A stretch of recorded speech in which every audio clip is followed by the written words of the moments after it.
Hey everybody, what is going on? Happy Tuesday. How was everybody's weekend? Welcome back to the Morning Mug. I'm your host, Huck.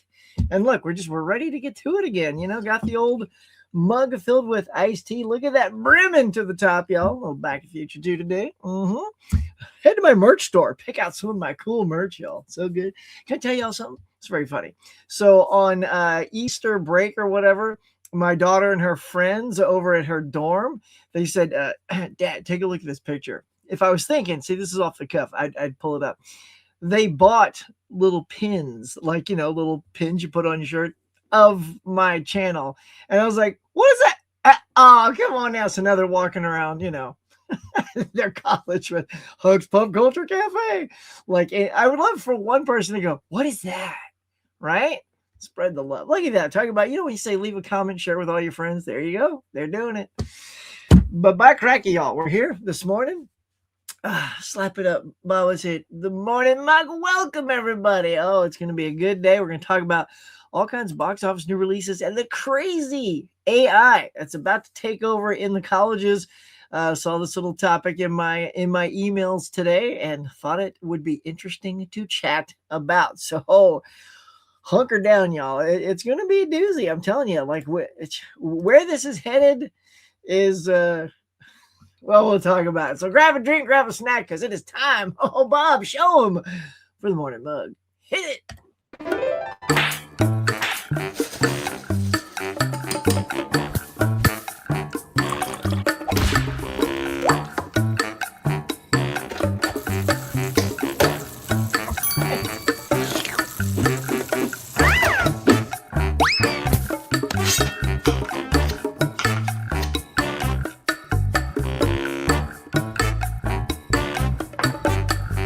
My friends, welcome back to the Morning Mug. Now let's chat.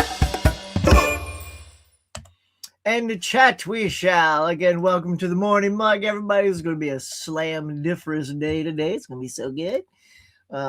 Yeah. And look, I just love looking over to the cafe and seeing just who's already like jumped in here, man. I wasn't even here with the keys to unlock the door. You guys just letting yourselves in. It's terrific. Here we go. Let's go say hi to the crowd. Look at that William topping the chart over here today. Good morning, sir. Collect your movie man, old chum sitting here at number 2. Hey, Hug, good morning to you. How you doing? Swanaz, did you hear that the Odyssey is going to be under 3 hours? The producer announced I think it'll be like 2 hours, 45 minutes. That's okay. That's good. I mean, that's good. It's shorter than Avatar. That's right about what the last 2 Mission Impossible movies ran. So, yeah, I think it's long. And that certainly, Oppenheimer was in that same boat. I don't know if it was that long. What was it, like 2.5? I know it was up there. So, but that didn't hurt Oppenheimer too much, did it, having a long runtime? Let's see, the movie store that you went to, did they have the X-Files season? They didn't have any X-Files that I saw. You need seasons 5, 8, 9, 10, 11. Okay. I will look. I mean, they're always sort of rotating their stuff. Dave's talking about, I did a run to this place called CD Trader, and they always got cool stuff. Make sure I got proper headroom today. Hold on. Nailed it. Okay. So I'll be on the lookout when I go back there. Let's see. Good morning, Tiana. You lovely creature. Welcome. Library. Okay, Steelbook of Game of Thrones. It's coming out in November. Oh, I bet you're getting it, ain't you? I bet you're getting it. Well, good morning, Bonnie. Hello, hello. Kind lady to the house. Coffee and blueberry muffin. Dude, that sounds yum. I love blueberry muffins, man. Ooh, blueberry muffins, banana nut muffins. Yeah, man, smash that like Dave is telling y'all. Or you already had waffles just like in the intro, man. Drink coffee. Nice. Loving it. Huck is such a nice guy. Oh, well, I love when you come to have coffee with me. I love it. Love it. Love it. Love it when Bonnie's here and Nikki's here. Get some of the queen mamas in the house. Always brightens the day for everybody. I'm such a nice guy. Well, thank y'all. Favorite YouTubers. Joe, watch them every Tuesday morning. Like, who else has got a consistent morning show like me? Anybody? I don't think so. Except maybe Corey. He's got that cool afternoon show, which I tuned into last week. It's pretty fun. Yeah, but the good thing is you can always check out the replay, Dave, if you happen to miss it. Mr. Moody in the house. Hello, all you chatters and Britain Mania racking it up here this morning. What's up? How's it hanging so far? You know, it's hanging. It's all good. Kelly, what is up? What's good? What's good? How's everybody feeling today? I know some people have been under the weather, not feeling good, had to go to maybe the doctors and stuff like that. So I'm just checking on all my peeps, man. Make sure you guys are feeling okay.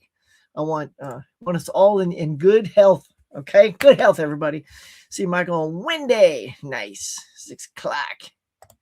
Speaking of, look, there he is, Corey. Look, you got the morning show, then you got your lunch show, and then everybody does evening shows. Everybody's got those. But breakfast and lunch, I think we got that locked down, Mr. Wilkie. What's up, Huck? Sham is here. How y'all doing? Good to see. Look at all you got. Okay, look, I would expect. I haven't seen the like button, but I mean, we got to be at least at 15 right now, right? Hey, let me hear my checking my checking my volume there. Seems good. All right, let's hit refresh and see what's it telling me. 9. Come on, y'all. 9 is more 90 y'all in here. Come on now. Am I okay? I feel like the video is a little stuttery today. At least it looks that way. But what you're gonna do, you just gotta roll with it, man. I can't stop the show now and reboot everything just to see if that's gonna help. So let's just push through, y'all. Did you hear about this one computer program or built like this artificial intelligence thing that they had like an entertainment thing and it broke free and it started emailing? What? I have not heard about that. Sounds nuts. Sounds like something out of Project Hail Mary. That is nuts. It broke free. As a huge Michael Jackson fan and collector, can't wait to see. Look, I am ready to go, Brent. Like every time I see those, it's funny because the trailers just kind of got smaller and smaller, and they're less impressive. Like when they came out like 1 or 2 months ago, man, it was like you could just hear like the music and just the way they were presenting the mix of the sound just sounded so good, like being at a concert or better. And now it's just kind of like, Michael, bow, come see it next week. I'm like, that was it? Like, is that like 30 seconds long in the theater? But I mean, I guess the hype is there. We're ready to go. I'm excited. I did see a mystery movie last night, Brent, and y'all. And I was wondering, it'd be so cool if it was Michael early. But then when I got there, I realized it was horror themed. So I got to see in advance, y'all, which I haven't done because it was late when I got out and I had to prepare for the show. But I saw Hokum last night. Y'all saw Hokum. It's so good. Like that's the sweet spot for me for horror. Like I like, I like horror with a little comedy in it, or just like a good straight up spooky tale. This is like a haunted house / witch kind of movie, and it's not filled with gore or I don't know, like families that are, you trash the girl like they did in The Mummy. I just wasn't my vibe watching, basically an innocent family. We'll just talk about this real quick. In The Mummy, the little girl's kidnapped by this voodoo witch thing that she they have to get a new host, because as the one host that's has consumed the evil is put into a tomb, it must stay there until it gets too old, and then it needs a new vessel. So it's not this girl's fault, but in this movie, snatch up the girl, put the evil in her, and you put her away, and then the family's all sad. This is all stuff that's in the trailer. And then they think their daughter is gone until they find her like 6 years later, something like that. And then, of course, she's all messed up, just like in the trailer. She's all, mummified. It's not really a mummy movie, though. They're just kind of using the embalmment techniques of Mummy to tell the story. Anyway, so as a family guy, I just that wasn't my jam. But Hokum is right up my alley. It's not hard. There's no comedy in it, so it's not a horror comedy, but it's still very well told, super spooky, and the jump scares are earned. It's not just like a cat lands on the couch, those dorky jump scares. It's just like a cat. It's like, come on. It's not even earned. Every little jump scare in Hokum is earned, and you are like that. And the audience, for a mystery movie, people just came out. I love it. It was half full. There was more people in this mystery movie for Hokum than there was in my theater for The Mummy over the weekend. So I hope it does well. Cheers. No. Yes. I hope it does well. Oppenheimer, 3 hours. Yeah. All right. So it's even longer. So, dude. All right. Let's go. All right. Check this out. So last night they still had trailers during the mystery. I've never been to one of the mystery movies. I don't know what took me so long to go to one of these, but I was like, are there trailers, or is it, since it's mystery, it just starts right away? No, it's treated just like a real movie, and they had trailers, and Mortal Kombat was one of them. And look, y'all remind me, because I don't recall it in the new movie. And I mean not this one, but the one that came like a few years ago, right around COVID time, or whatever, 2023. I don't remember the 1990s Mortal Kombat dun, dun, dun, dun, dun, theme being used in that movie. Did they use that? I didn't care for that movie, so the whole thing's blocked out of my head. But in this trailer, they lean into that song at the end of this trailer. I don't know if it's in the movie, but they were playing that song, the techno theme with the Mortal Kombat at the end, and dude, it just pumped me up. I was like, it's a total different vibe and different feel, but yeah. So I'm super pumped. Look, it's Carl Urban. I think it has the potential to be way better than that last one. Look, the last one started good. I love the Sub-Zero and the Scorpion fight, and it all went downhill from there. You had a lead character with no charisma. Kano, the Australian, is that his name? With the eye. He was the best part. So whenever he was on screen, I was having a good time. Even Sonya needed something. She was just kind of like good to look at, but not much after that. So this one looks to, I think, capture some of that, energy and humor and excitement of the 90s, but while making it look cooler. So I'm pumped for that. Now, as far as Street Fighter, I mean, that looks nuts. Like that one is just leaning into the video game. So I'm 100% game to see that. To see how that goes, you know what I mean? Like it could either grow tiresome really quick or just be an absolute thrill for hopefully not more than 90 minutes. I think Street Fighter needs to be lean and mean. And I'm there for it. So dude, I am pumped. How about y'all? Are y'all pumped for either one of those? Brent, what you think, man? Agreed. MJ movie looks wonderful. Yeah, man. I'm ready. I think it looked, and the fact that it's one of his nephews that plays him, perfect. I mean, he looks fantastic. So I'm ready. If it comes earlier, like as well, like Dave, your seniors on Wednesday, if it comes here early, I will also try to go out and see it ahead of time. Oh yeah, hopefully everyone in the chat's doing well. Yes, hope you're all doing well. Candace is here. Howdy, hey. Good, thanks. Good.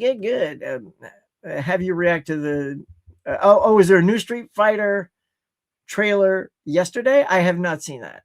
Yeah, it was terrible. I just sat around the house, almost did nothing until I finally like snapped out of it and did some channel stuff, and then went out to go see that movie. But no, I will have to see the new trailer. I've seen clips, and it's hilariously insane. Kelly, I'm doing better. Yes. My appointment ended up having to go to the ER. No. Oh, man. But you're doing better. So that's great. I don't like that you had to go to the ER, especially someone that's been consuming way too much of the pit lately. ER's having me freaked out. So I'm so glad you're better. So stay on that path. We're at 10 likes. Come on. Look, it's 8:15. I dare you. Nay, I challenge you.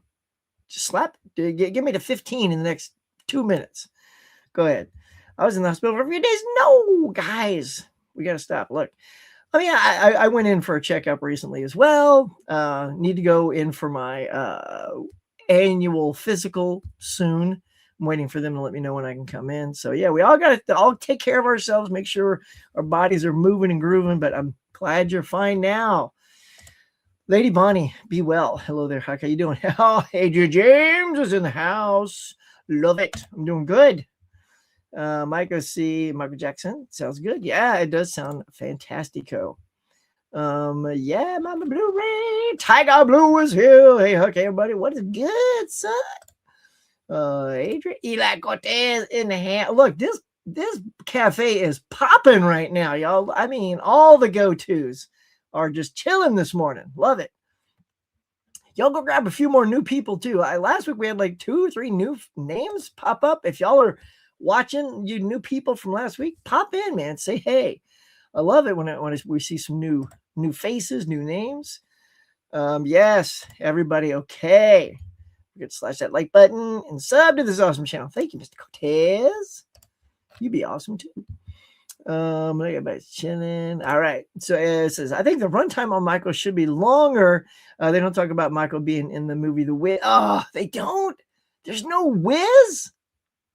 How do you know this? Have you seen it? Do you have inquiring info? Mr. Mania here has some intel.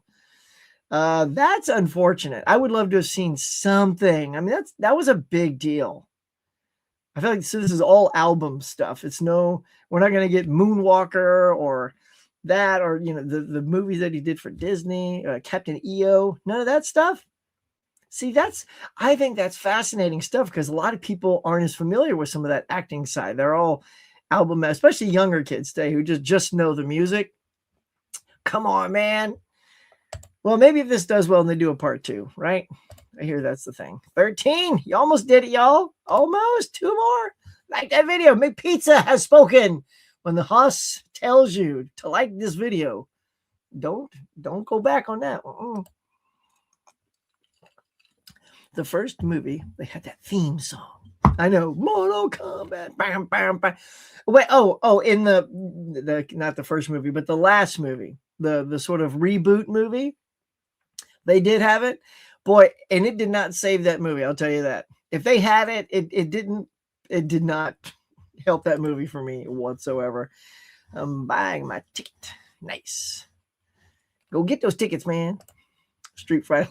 I know it does look like trash, man, but it could be good trash. It could be like McDonald's trash, It's not gonna be like a nice Ruth's Chris Steakhouse like Project Hail Mary was. Oh no, this is gonna be like a 9-piece McNugget with some trashy barbecue sauce.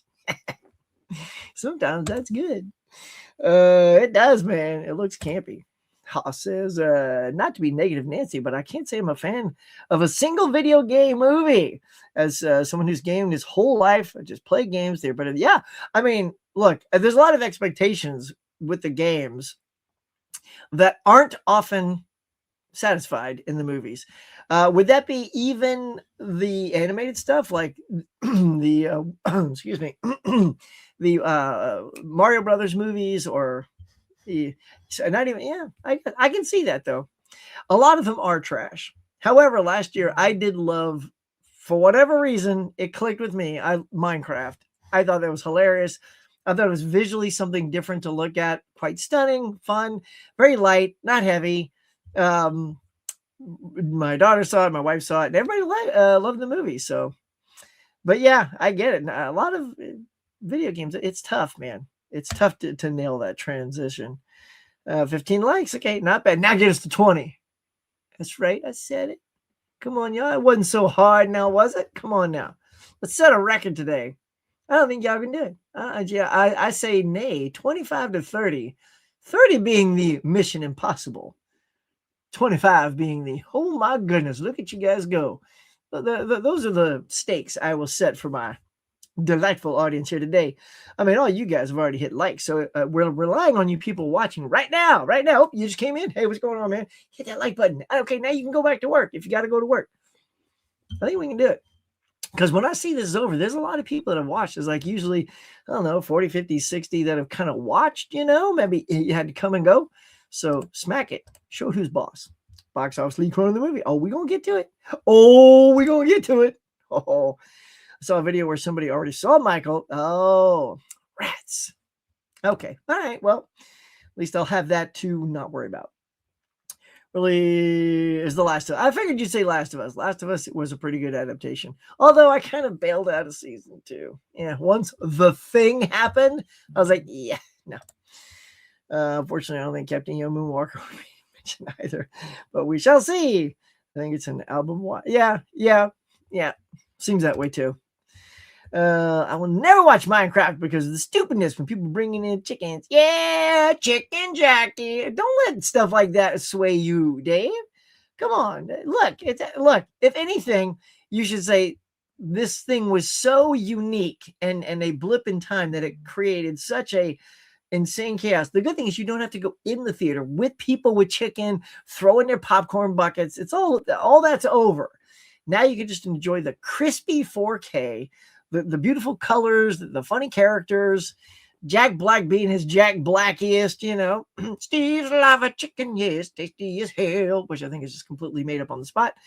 Yeah, just watch it, man. Like, watch it. Just watch it. Let the chickens leave it. Look, you're talking to Chicken Boy. I'm gonna be offended if you think there's a problem with chickens. I mean, you got the king chick right here. I don't play Sonic, but yeah. See Sonic. Hey, Raymond. I like the Sonic movies too. Did you not like the third one? I thought the third one was super fun too. I'm a fan of all three of the Sonic movies. They're just good fun flicks. But yeah, man, you nailed it with those. Oh, you haven't seen the third one? Look at that. See, it's like we're talking to each other. Check out the third one, dude. It is good. It's good. If you like the other two, it's good. Now, if you're already not a fan, what I'm telling you ain't going to matter. But if you're a fan like me and Raymond here, I think you're going to dig it. It's got like double the Jim Carrey because he plays Robotnik and his dad. And it is, it's that all by itself is a good time. I hear you. Season 3 is supposed to be the final season. Okay. All right. I enjoyed the Minecraft movie. I don't care for the game. I'm kind of like that too. It's not that I don't care for the game. I only played it because my daughter really got into it. So she wanted us to play with her. And as soon as she left the nest, she just stopped playing. And now she's in college. That's it. I mean, I never have the urge to turn it on and play it. It was only fun because we played it as a family. Now that she's done, and that's why I saw the movie, because I had a light connection to the game, enough to kind of appreciate what it does. And whenever she would create, like if it was like Father's Day or my birthday, she would always make like a Minecraft thing for me and her mom to just, go through. Like she'll create a thing where you get in a car, and you got to hit those little power strips that propel the car and it goes through tunnel. And she would create like a 1 minute little thing for us to watch via Minecraft. So that stuff is what I like. Yeah, but aside, I don't play it at all.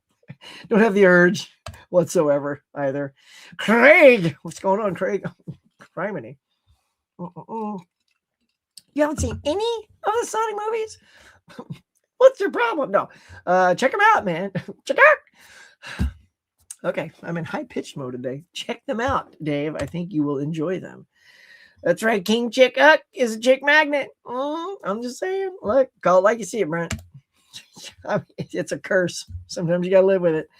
Don't forget the likes for the huckster. Yes, you tell him, Hisham. Minecraft was good. Candace agrees. Look, we're all digging it, man. The thing I'm excited for is the God of War series and the Tomb Raider series. Yes, we shall see. Tomb Raider had some okay movies. Like they should have been better. Angelina was fantastic. Daniel Craig was in the first movie. They're good.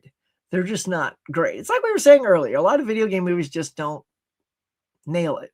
And the thing is, that is a video game movie, but you could just forget all that and just make sort of a Indiana Jones with Lara Croft movie, and they would be amazing. But I think because it's a video game, they pulled back a little bit. It wasn't as much money wasn't spent on that as it was Raiders, and I don't know.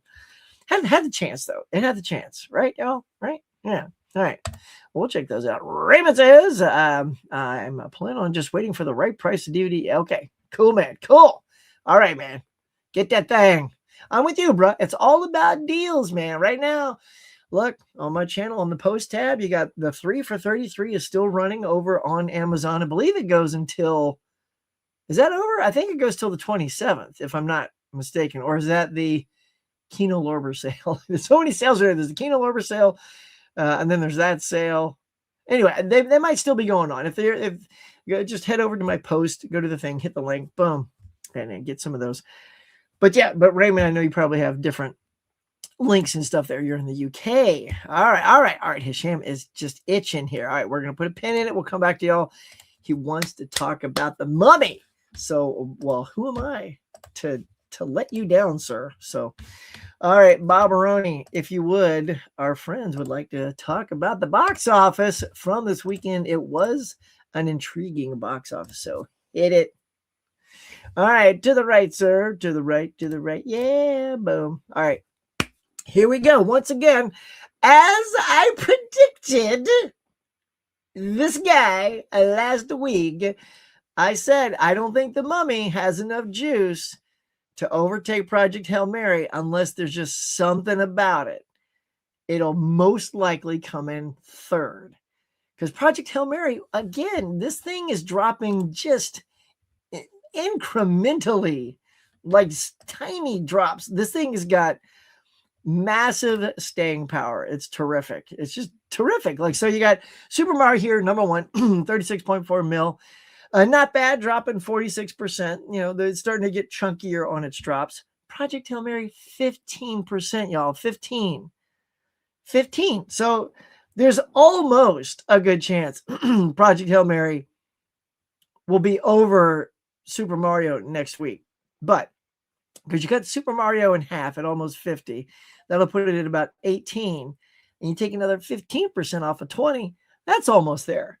So if Mario beats Project Hail Mary next week, I believe the week after it will most certainly lose the race.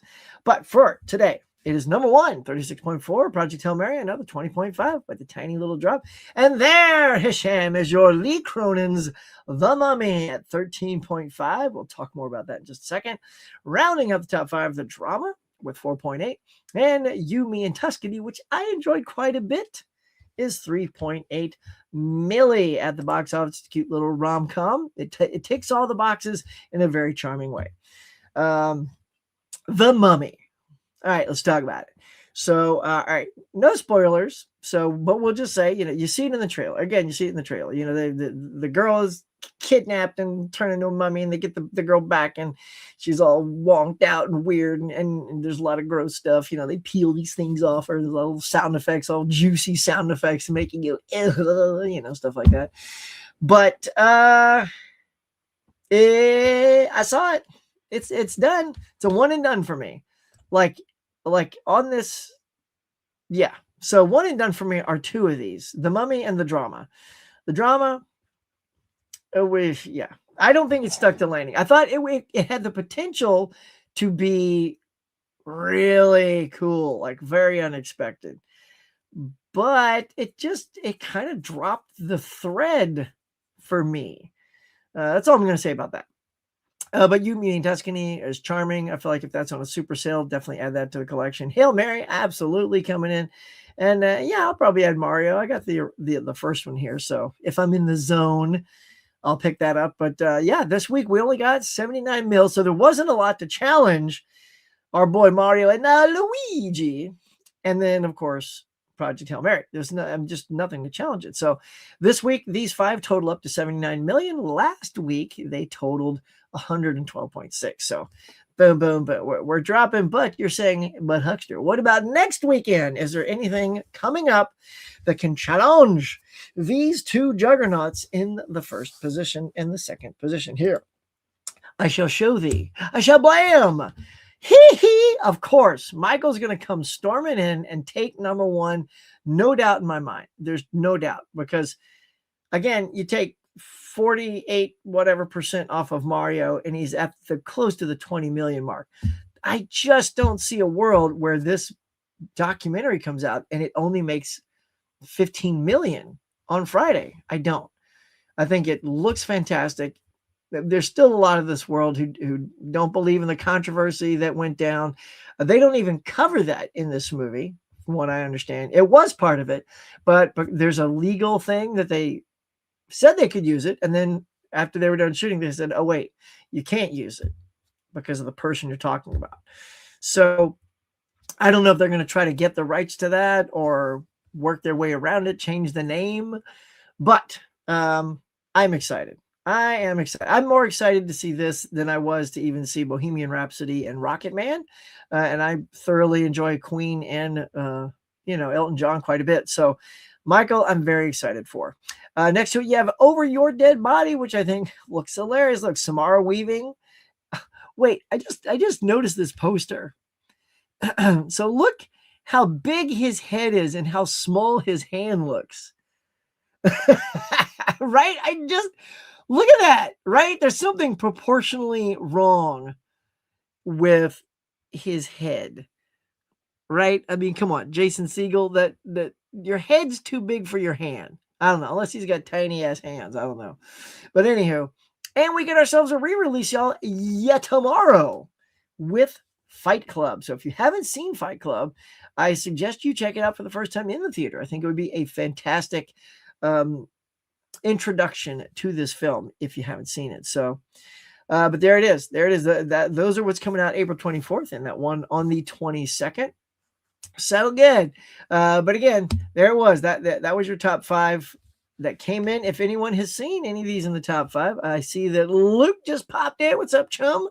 Let me know what y'all thought of The Mummy, if you saw that, or if you finally saw Project Hail Mary for the first time, or any of the other 3. Let me know in the comments what you saw and what you thought. Oh, all right. That is our box office.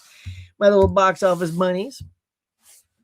Appreciate that. All right, let's get back to y'all just to see, what's crack-a-lacking in the old cafe. Wow, wait, did all this just happen? Look at this. You guys are great. The Mandalorian. Okay, here's the thing. I am going to see it. I wouldn't say I'm super excited about it. I'm not pumped for it. Like, I'm more interested in Star Wars Starfighter. I think that's the one that Ryan Gosling is going to do, and it comes out next year. That I don't even know anything about it, but I just feel like there's going to be something special and good about that one. This is, look, I mean, I'm just going to say this, it feels like a movie version of the TV show, because I've seen all this stuff. I thought season 3 was hot trash. I thought it was ridiculous. I thought the plot of him, he took off his helmet in the last season, so we have to spend this entire season getting to this pool so he can swim in it, and he's a Mandalorian again. Oh my God, that's the dumbest plot point. Like, that's what happens, y'all, when you write yourself into a corner. When you're trying to sound so cool, like, I know Favreau, I love Favreau, but his thing was, he's never going to take his helmet off. Oh, that's going to be awesome. No, I mean, no. I think that's a very stupid thing. They're clearly people under all those masks. You have to take that mask off to shower, to eat, to, sometimes to breathe. I mean, get that thing off your head if you're like huffing and puffing, man. So the concept was nice if it was short-lived, but yeah. Anyway, so to me, the movie has to rebound for season 3 for me. And try to match what I liked about seasons 1 and 2. And it looks good. I'll say it looks good, but it looks like it'll be exactly what I'm expecting. Like, when it's over, I won't be like, oh man, it showed me. I don't think that's going to happen, but there you go. Saw Project a little slow at the beginning, but a good movie. Yeah. I gave it a rewatch too. I saw it. I had to get my car worked on last week, and it was right across from the theater. So I'm like, how long is this going to take? They said, about 3 hours. I'm like, yeah, perfect. Went in there and watched it again. Thoroughly loved it. I think I'm excited for the Tomb Raider series of Sophie Turner. Yeah, I think Sophie looks great. Hosp says it's beginning to feel like a checklist for video game movies. Street Fighter especially. Include some moves. Check. Show some characters. Check. But the story will surely be very generic. A double check. Yeah, probably. Especially for that movie, dude. I think especially for that movie. Yeah. Tiger Blue says 007. Let's see. I was saying to Craig, I'll be seeing Project Hail Mary tomorrow. Looking forward to it. Would this be your first time, Tiger Blue? Oh, dude, I hope you like it. I loved it. It's so far. Yeah, I could say it's my favorite movie of the year so far. Sue hooked up. I saw that. I watched her video last night. Y'all, yeah, Sue. What's Sue gonna get? Well, she already got some stuff, y'all. If you haven't seen the video, go check out Lady Sue's video at Movies and Sue. I know I've probably teed something up that now people are going to start asking for. But I'm guessing probably nothing since she just racked up over there. I swear. What's up, Stacy?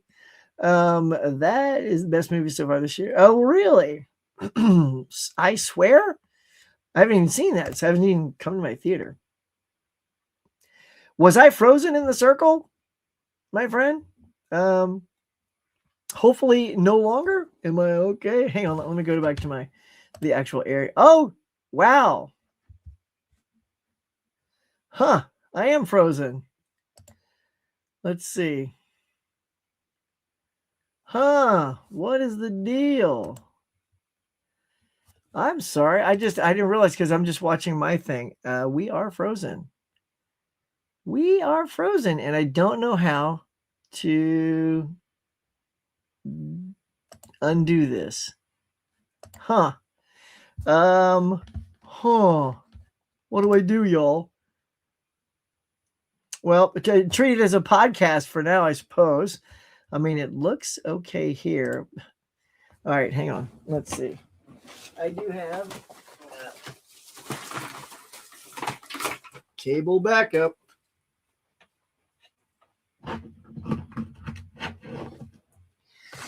All right.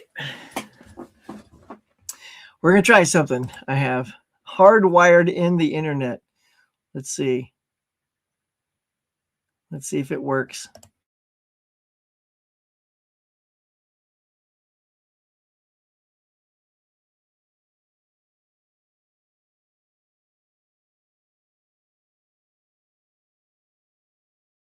We're trying to fix this, y'all. Okay. All right. How's this? We are hot wired. We're hot wired into the computer. Let's see. Technical stuff, man. I apologize. Let's see. Gonna hit refresh on here. Come on now. What is going on? All right. It looks good here. Anything, y'all? Anything at all? I'm so sorry. This is terrible. Yeah. Well, it's weird because the ticker's moving at the bottom. Are we good? Oh, well. Crap. You'll probably hate this. All right. Maybe you can just hear me. This is a shame. Because I know if I leave the whole studio, I might just lose you guys altogether. But, all right. Okay. Maybe it's okay. All right, y'all. Well, I will just do my best. Sorry, I don't know what else to do. Let's see. I'm just gonna hang on, doing a few technical things here, so I can keep an eye on it. Sometimes, this is what happens when you go live, man.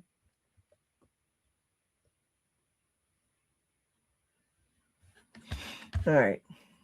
Well, we're going to go back to it. All right. So this is the best I can do. Hopefully it won't completely suck. All right. Good. I think I'm excited for the Tomb Raider series. So we turn it. Yep. Oh, did I do all this already? Oh, yeah. Sorry. I did do all this.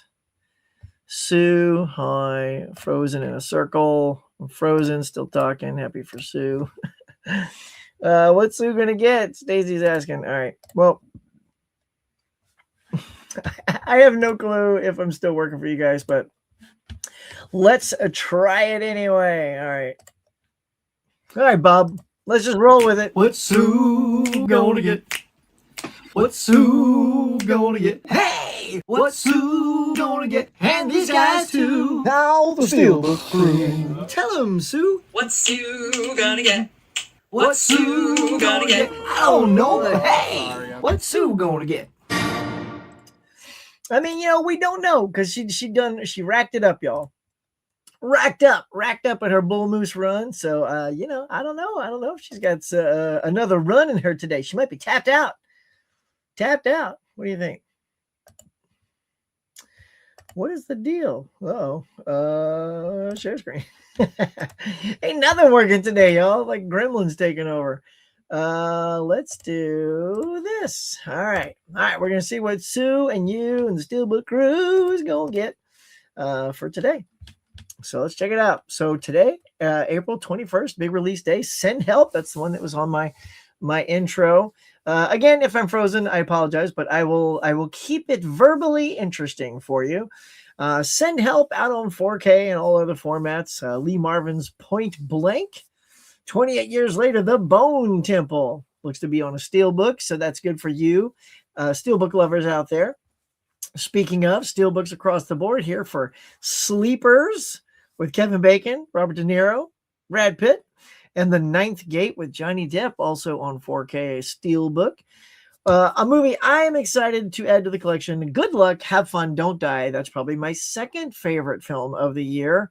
Right up there with Project Hail Mary. Very different, very interesting, highly entertaining. Sam Rockwell's terrific in that film. Stone Cold, not to be confused with Stone Cold Steve Austin. No, this is Brian Bosworth's Stone Cold, released by Kino, coming out on 4K. The good thing about that is that means the Blu-ray will drop in price. Yeah. Because look, I don't know. Do I need Stone Cold in my collection? Like, I've never yearned for Stone Cold, but I feel like if it's like the Blu-ray super cheap, maybe. Die My Love with Jennifer Lawrence, coming out on 4K.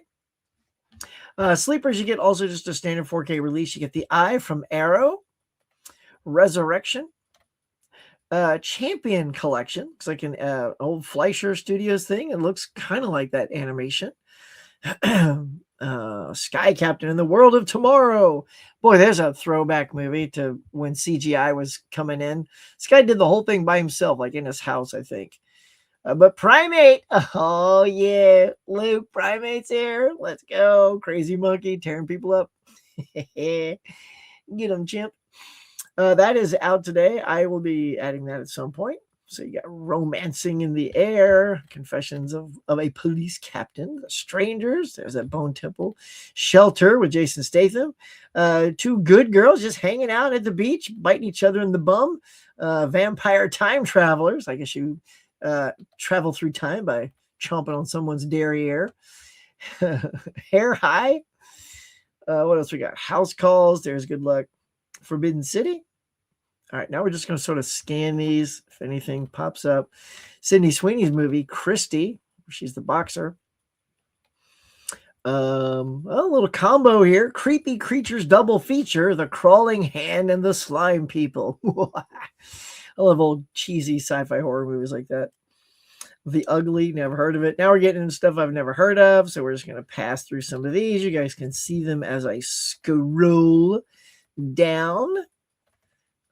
Kiss Before Dying, Mr. Saturday Night. I think I recognize some of these as having been out before.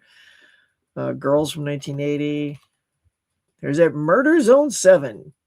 Look at all these at the bottom. So you got Murder Zone 7, Terror Tide. This is all. Does anyone know what this like? All of a sudden, these have been coming out in droves, man. Like it's clearly the same artist putting them together. Like look, Murder Zone 7 and 8, it's virtually the same cover. They just changed the girl. Like, yeah, what is all that? Is that just all hot trash? Anyway, so today is the 21st. Might as well show you this one on the 24th. You got Man Trap, because that's like on a different day from Hammer. But anyway, there you go. That is the slew of stuff coming out. What's going to make your collection, y'all? You got to tell me in the collectione in the comments.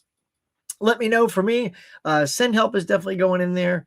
Good Luck, Have Fun, Don't Die. And Primate would be, yeah. Shelter, I don't know. I thought it was okay. And maybe the Bone Temple. If they do the Bone Temple and then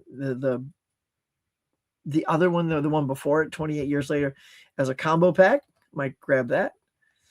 But there you go. That's what's going to eventually make it into my collection. How about y'all? Now, how am I looking? I'm just going to go over there. I feel like it's still like not working.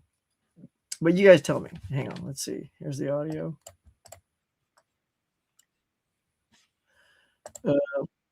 Okay. It does look like it's kind of working.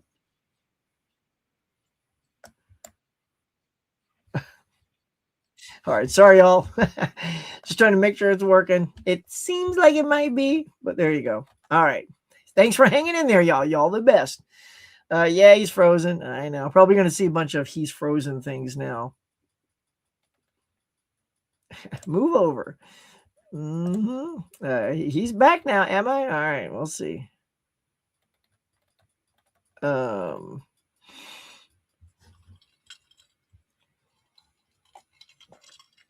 Mm-mm-mm.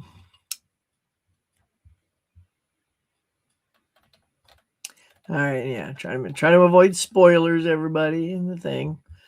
Okay, so Mr. Moody here. Okay, Steve says I'm gonna get Point Blank and Stone Cold. Are you gonna grab Stone Cold? Yeah, nice. Can't wait to see the H-Star Point Blank. I bet those are cool. Luke Stir, yeah, man, what's good, dude? So I saw Hokum last night. I know that was like top of your list, right? That's the thing you are most looking forward to. And all I'll say is I think you're going to be happy. It was a good, spooky movie. Yep. Top drawer. I think I'm gonna go to Letterboxd and give it 5 stars. I'm not kidding. It was a mystery movie last night, and they had horror themed. In fact, there were 2 last night, but I couldn't stick around for the 9:30 show. I ain't got it in me. I had to come home and prep for this. But dude, I think you're gonna like Hokum. Very cool.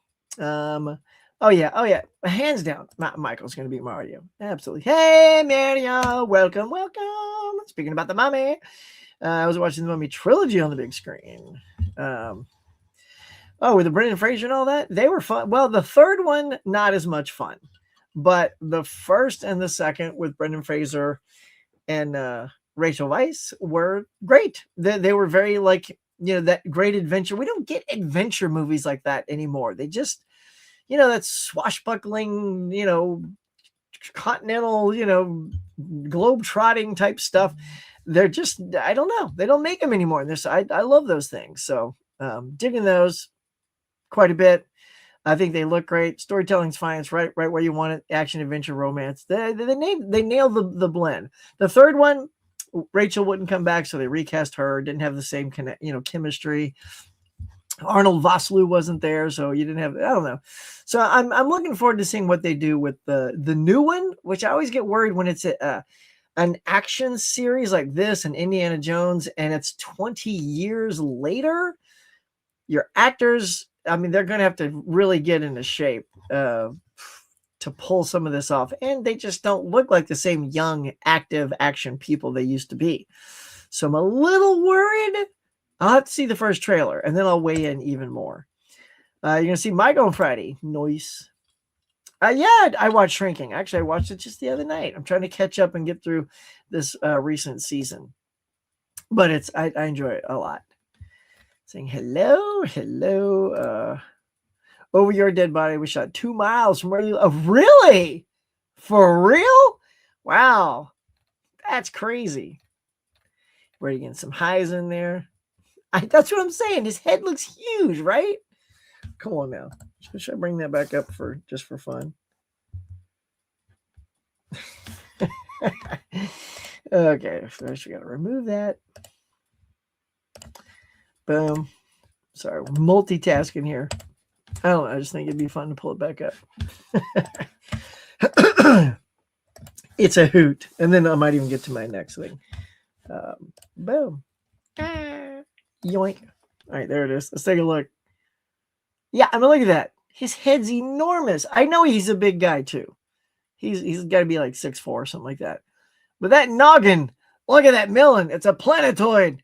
It's like a pumpkin on a toothpick. Head down. Name that movie. All right. Anyway, I don't know why I had to see that again, but I did. But there you go. The Mummy was really solid. Not perfect. It was good. Yeah. Oh, the new one. Yeah. It was solid. It was like, I can see, like, even when I came out, I said, there are people that are going to love this. Like, I could see exactly the audience this is targeted for. And those people are going to really like this movie. But yeah. Hello. Seeing a comedy where they switch places? You mean like switch like a body swap movie, or they change positions? Because obviously I think you got to go trading places then, right? If it was just switching places, it's baked into the name, trading places. Eddie Murphy swapping with Dan Aykroyd was hilarious. That was great. I love that movie.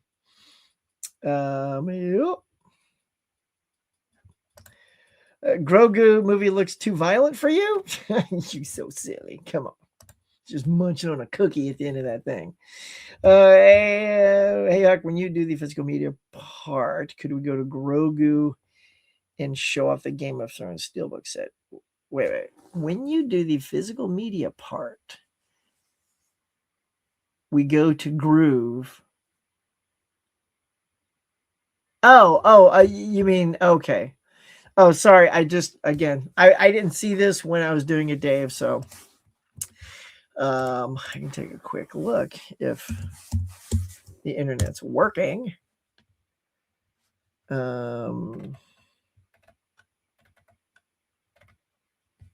I'm looking. I'm trying to see if it's got a quick little button for the Game of Thrones. Anyway, well, yeah, like Dave was saying, there's a Game of Thrones. Maybe I'll pop that up. Yeah, I don't. It's not right there on the front page, so I don't want to spend too much time yakking and looking. Planning to pick up Primate in 20 years. Get it, man. Yeah. So you were at CinemaCon. Gunn not being there, do you think is telling? No, not really. Interesting that he wouldn't be, because Supergirl is coming up. But they did have Supergirl and Momoa there. So it could be that he's just still heavy into post-production, working with the director on that, maybe. Or, he is starting to work on Superman. So, I don't know why he couldn't take a day off to go to CinemaCon. But also, Stacy, I thought you had to be in the industry, so to speak, to go to CinemaCon, because it's not like a Comic-Con. Like, not everybody can just get a ticket to CinemaCon. At least that's what I understand. I could be wrong about that. Plus, I hear it's like super expensive. So, until they invite the huckster and pay his way, probably can't go.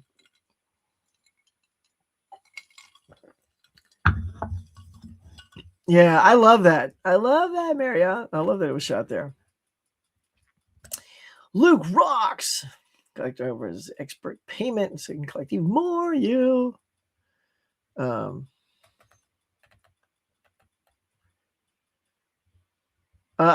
What? Michael is sitting at 27%?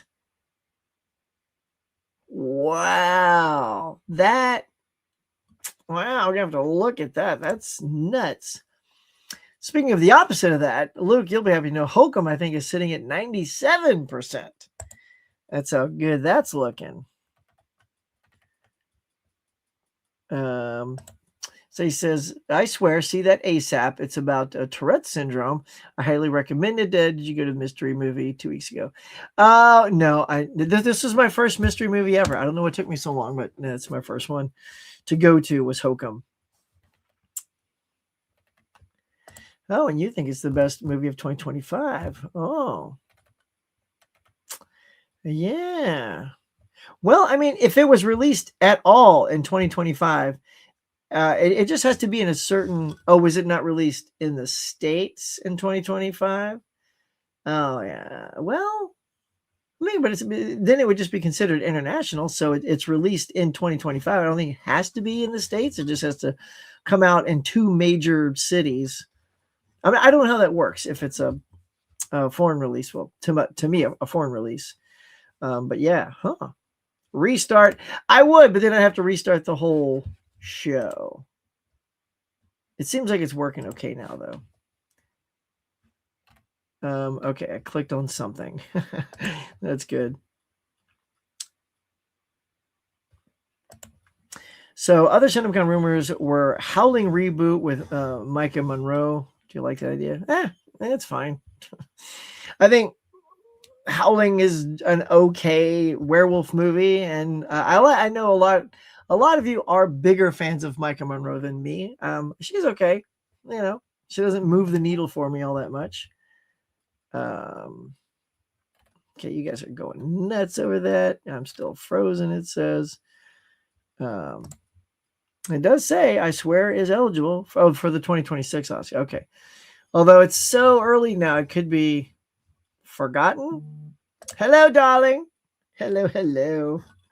Welcome. She is here. Strakulina. See you. Sorry, I'm hearing things in the front. I keep freezing. I'm very sorry, y'all. This has been a terrible technical day. Saw The Mummy when I was 5 years old, but I'm not watching this movie on big screen, but VHS tape.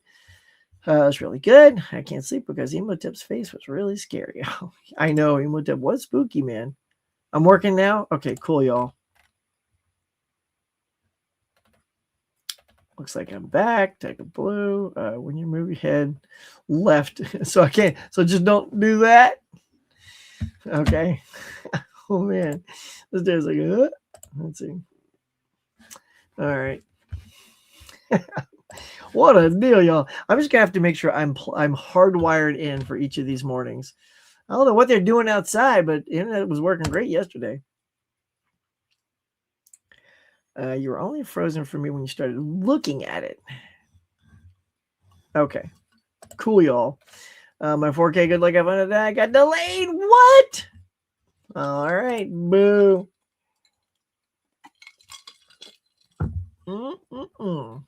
Caprice, darling. How are you?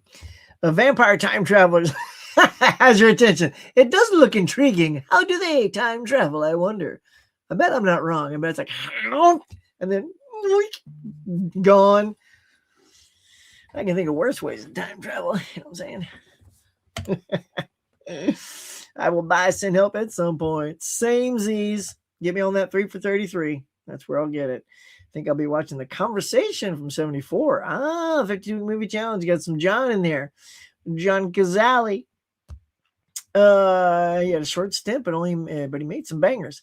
Is he the one that directed The Conversation? Yeah, nice. It's a slow burn, man. It's a slow burn. You know, I know our boy Mega Mike, it wasn't his cup of tea. It was too slow and too talky. But you know, if you like French Connection and you know older without French Connection is a little bit more snappy, but Conversation you gotta bear with it. But I liked it. We're supposed to get a fourth Mummy. Yes. Yeah. Oh, that's real. It's real. It's being done. It's being made. It's being shot right now. So it's coming. So they're probably, Epic. Yeah, maybe. Nice. Hid down. Nailed it. Way to go, Steve. Yes, look at you guys. Oh, I'm very impressed. I must have done a pretty good job. Planetoid. Look at that. It's a huge melon. It's got a gargantuan. Just making fun of that kid's head for like 10 minutes. Lying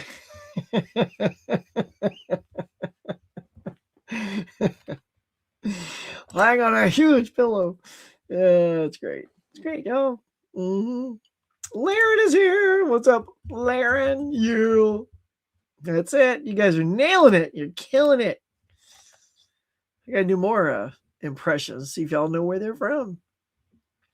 I must be way behind. Yeah, we've been here for a while, but you missed all the Freezy stuff, so that's good. Sup, Luke, Laren, Roger Ebert website, give it a 1 star. Wow, that's shocking me. All right, McPizza dropping some ducats on the table. Thank you, buddy. Looking back, what are the most personal impact movie moments you've had, can remember in your lifetime? Intriguing question. So personal, I will say things that 2 movies back in the old wee childhood of Huckster here. Star Wars, because when I went into that, I didn't know what to expect. We were all looking for a movie to go see. This will sound weird, but we were going to go see Phantom of the Paradise, but we were late or something, or sold out. I don't know. And so we had the newspaper in the car, for the times and stuff. And my brother's like, well, what do you want to see? And I just remember seeing this little ad said Star Wars. I'm like, I want to see that, man. That looks cool. And dude, I went in there and they had, lobby cards are a thing of the past. At least they still hang posters up, for heaven's sake, in the theater. But before, they would also put lobby cards up just right on the wall so you could get a look into the movie. And I couldn't leave the hallway because the lobby cards were just, they were affecting me. Like, wow. One, I've never seen lobby cards before. And 2, this movie looks amazing. Same thing happened with Superman, the movie. So a couple years later, I went and saw that. And when I was watching Superman, the movie, they handed out a program, so you could look at this program. I still have that program today. And it's not one off eBay. It's the actual one that I got in my hand when I was there.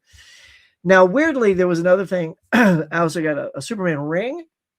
It only fits my pinky now because it's so small, but it's got the little S right there. And I had a piece of kryptonite rock. I kept that for the longest time. It's just basically a rock with glow in the dark paint sprayed all over it. So you turn the light off. It's like, yeah. So those were personal because they got me into two movies deeply, right? Just and those movies still live with me today as, you know, top 10, top 5 movies of all time. That wanted me to get in the business, affected me as a child, and made me just. I saw Superman 7.5 times. The only reason I saw a half is because the owners let me stay in there until Rocky 2 started, because I had a ticket for that movie as well. So they said, yeah, just stay in there. So I watched the whole Krypton explode and then went into Rocky 2 like one does. So those are that. Anything else? I guess things like Smokey and the Bandit, because that was my dad's favorite movie and he would watch that with us. Pink Panther series, we watched that early in the cinema. So that was one of my early cinematic things that formed me as a person. First James Bond movie I saw was For Your Eyes Only, same theater. So I have this sort of connection to this one theater. So things like that. So that's the personal connections, right? Because that's what you want. And like other things, you know, further on they were great movies, but I don't know if they have any sort of personal connection like those do. Raiders had a good connection because I didn't know I was such a Star Wars fan. I was like, oh, here's Harrison Ford. What is this thing going to be? It looked like a Western. So I was very worried it was just going to be a Western, you know, because all I saw was the hat and all that. But then, oh man, then I see it and it's just like, it's like one of the greatest movies of all time. So things like that really just got me into loving movies and just, you know, connected on a deep connection. Laren Darling, we're all darlings here. I will get send help when it goes down to 25. See, I will get send help when it goes down to 11. Movies need that 2 or 3 week run in the States to get that Oscar. Oh, is that it? Okay. Well, because I didn't know how it worked, you know, if it's a foreign film, if it has to be in the States or not. But okay, there you go. He got the BAFTA. Yeah. All righty. Well, we shall see, darling, if it comes here in 2026 and makes a statement. I also wanted to land 4K coming out May 5th. Woo! Look at that. Cha-ching. Dude, I just saw that. Alan Osman. I didn't know about that one, but yeah, Patrick Muldoon, wasn't he only like 53? Young lad, man. God, or 56 or something. Seemed very young, Craig. So yeah, sometimes you just get those little shockers, but oh my goodness. All right, let us I'm gonna put a pin. Oh, he's 57. Thanks, Tiger Blue. Yeah, 57. Wow. All right, so I'm going to come back to y'all. So let's do this. Since we're at the 9 o'clock hour, y'all. Boom, bam. We're going to go to it. Bob's sleeping over there. We got to wake him up, man. He doesn't have enough to do. So let's put him up. And Bob, snap out of it. Let's go. Let's do bottom left corner. Here we go. It's time for the 52-week movie challenge. Update, recap, do all this stuff. Hang on. Well, he can't. All right, where's a good spot? Here? No, that's terrible. All right, well, that's ruthless people down there. Yeah, you can figure it out. Let's see. What about over here? Nope. Down there? Nope. Down there? Nope. Okay. All right, we're going to go with this, y'all. So these are the two movies that I saw. I saw them in the same week. A lot of times I try to get my movie done on a Sunday, so it's actually the week of, you know, if I can get on top of it. So this week I was able to get on top of it, so I'm able to do two. But last week, week 15, was a movie that's still stuck on DVD or VHS. So I chose Ruthless People, the comedy. Bette Midler, Danny DeVito, Judge Reinhold, Helen Slater, and even a goofy Bill Pullman. That's right, President of the United States from Independence Day. And I just love that movie. It's wacky. It's crazy. Basically, Judge Reinhold and Helen Slater is a designer, like a fashion designer. She designs this spandex skirt that Danny DeVito's company, I guess they put out these, you know, clothing lines. And he basically steals the idea or basically takes all the credit for her idea. So she works for him and makes millions at it, like millions and millions, and they get nothing. So they're still living in the, like the poorhouse kind of thing. So they kidnap Bette Midler, and they're not kidnappers, right? Right there, they're sweet people. They're just pissed, and they think, okay, well, we'll just hold her for ransom. Offer the $500,000 or $500,000 for her return, and then we'll get something for it. But Danny DeVito really doesn't like Bette Midler. He keeps challenging them to kill her. He goes, "Oh yeah, I dare you to kill her," or he'll keep dropping the price on her ransom. It goes from like 500,000 to 50,000 to 10,000. It's like, okay. And they finally tell Bette Midler, he's not paying your ransom. We marked you down to like 10,000 and you still wouldn't pay. And she goes, "Oh my God, I've been kidnapped by Kmart." It's hilarious. So I don't know why this fantastic comedy is not on at least Blu-ray. It's all these touch-tone movies, this Down and Out in Beverly Hills, Down and Out in Beverly Hills, things like that are just still languishing there on DVD and need an HD upgrade. So I give that movie 4 stars. I like it. I like it quite a bit. So, and moving on to this week, it's John Week, everyone. John Week in week 16. Which can mean anything, okay? It can star an actor with the name John Travolta, John Krasinski, it can be directed by a John Hughes, John Ford, whatever, or the character in the movie can be John Wick, whatever it is. Whatever John means to you, go nuts, go crazy, and watch something with John. So by default, I got a twofer on this one. So I had The Searchers in my collection. Not a huge Western fan, but I said, you know what? And I put it down. I was going to watch something else. I'm going to grab John Wick, which I've seen. I'm like, hold on, Huckster. This challenge is to challenge me once in a while. So even though I'm not a big Western guy, I'm like, you know what? Look, I have this 3-pack. It's got that, Wild Bunch, How the West Was Won. Boom, all in one thing. Let's finally watch The Searchers. No more excuses. So I did, and it was good. It was a good little movie.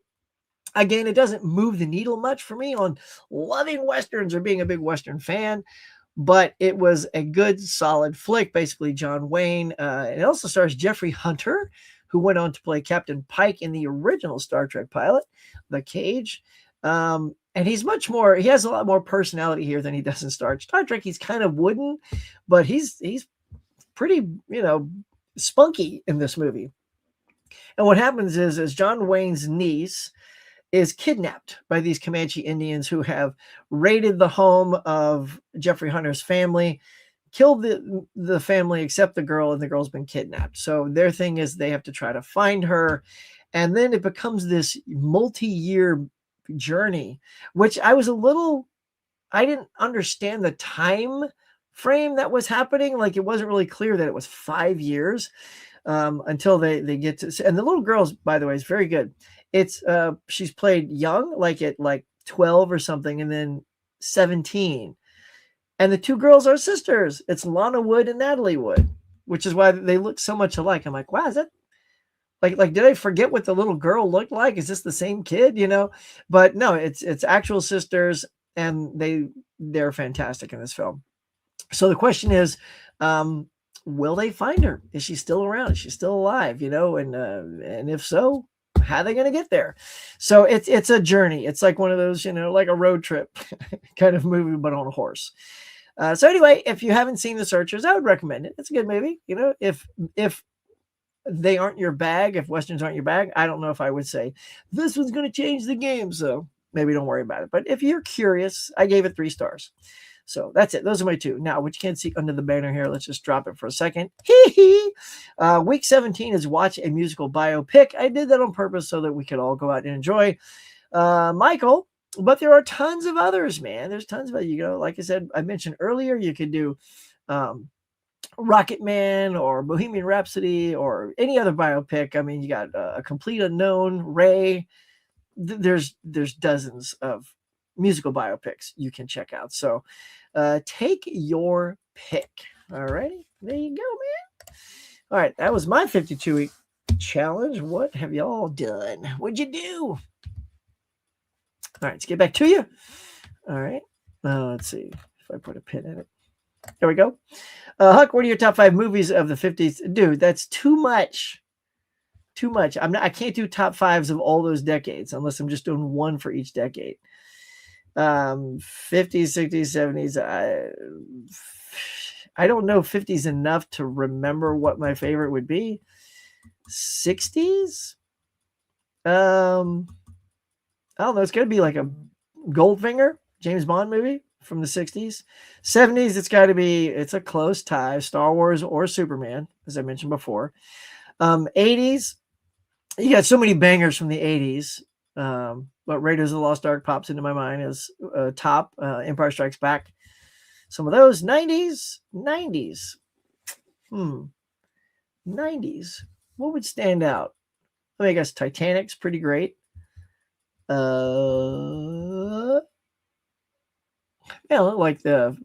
when was it? Like Fugitive or Air Force One? Those were good. Saving Private Ryan. Yeah, things like that. And the 2000s, I'm not sure.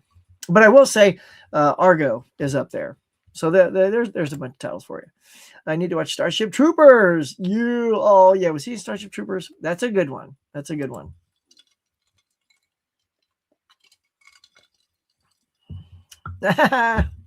You watched All Dogs?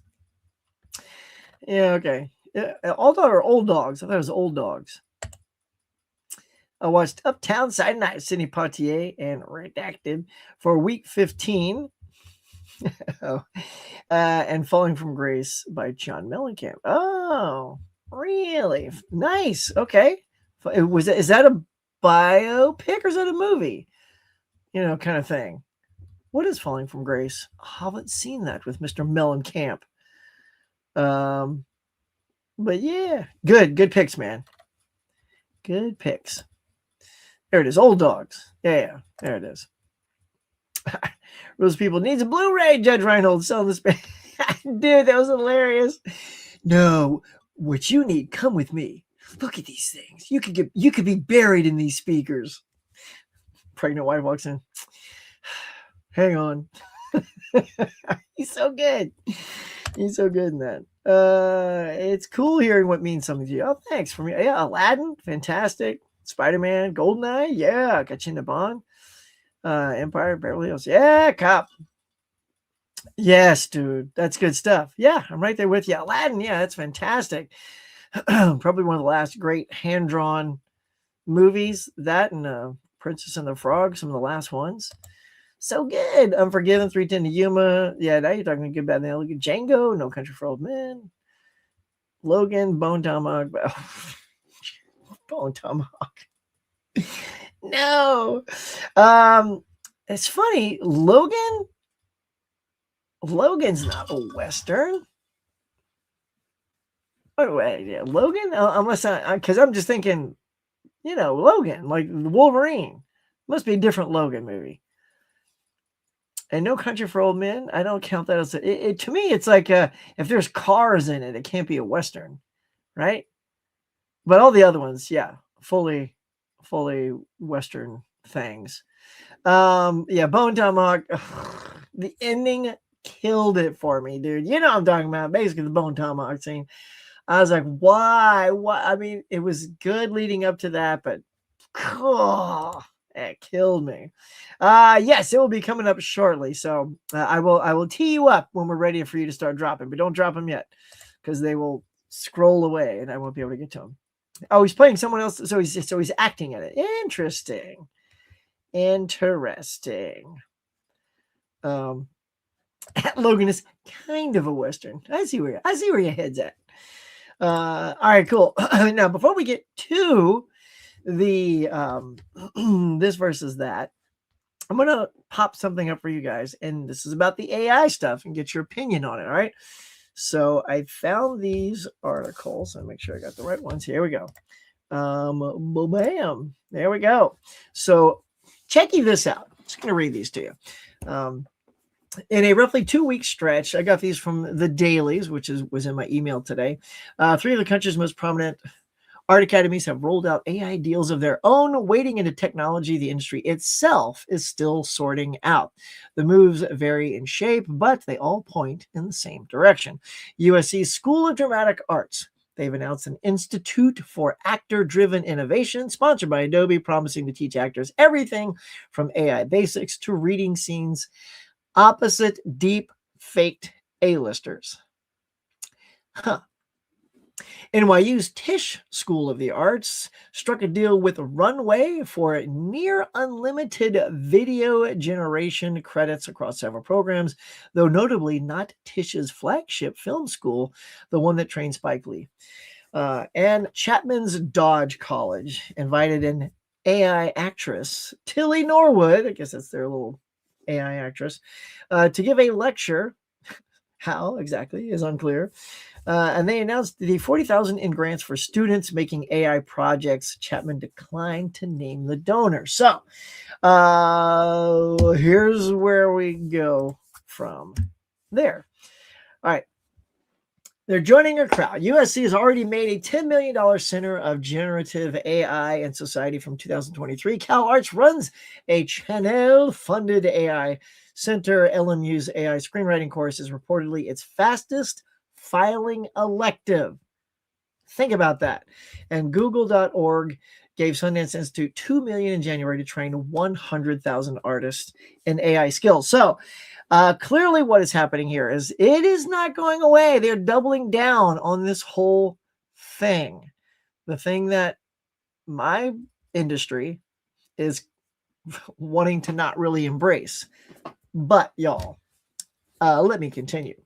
The dean's pitch is consistent. Their students are walking into an industry AI is already reshaping. So we know this. Just look on YouTube. I see Star Wars as hillbillies and Chuck Norris kicking Vader in the skull. And I mean, it looks great. It all looks like it's funny. It's hilarious.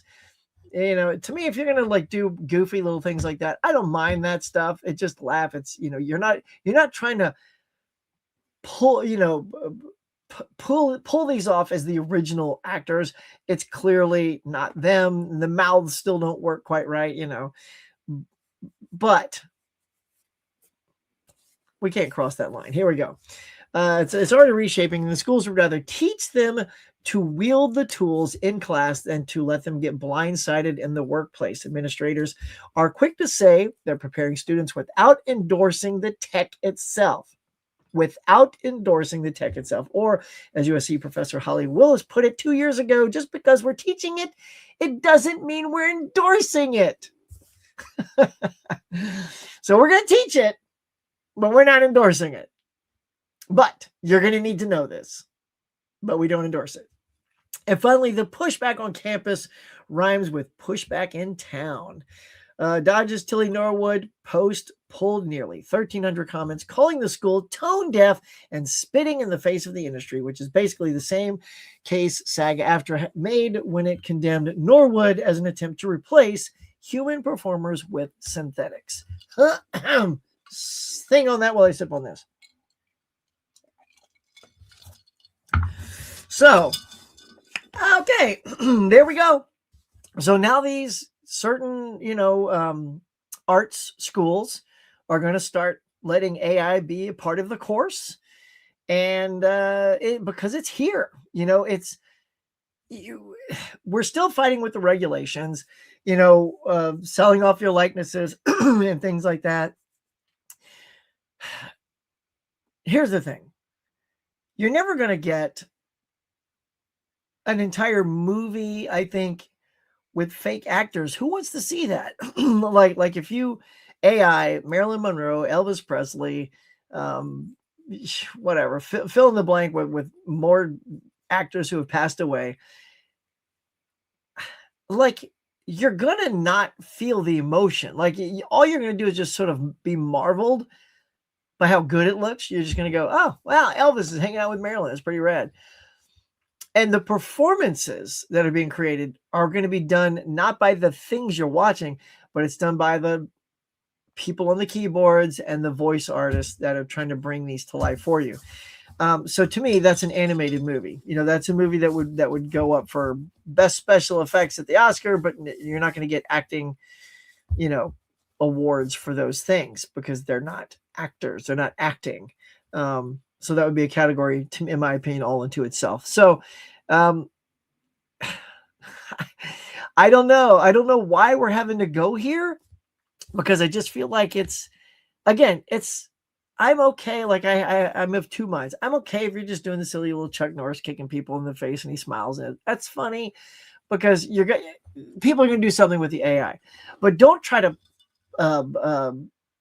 present fake actors as the real deal in the theaters.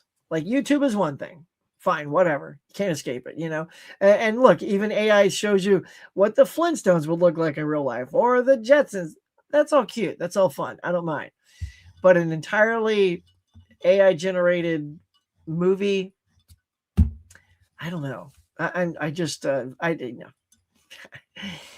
And look, if actors want to, on their deathbed, sign something that says you can use my face, or recreate me, I mean, okay. But look, that's given permission.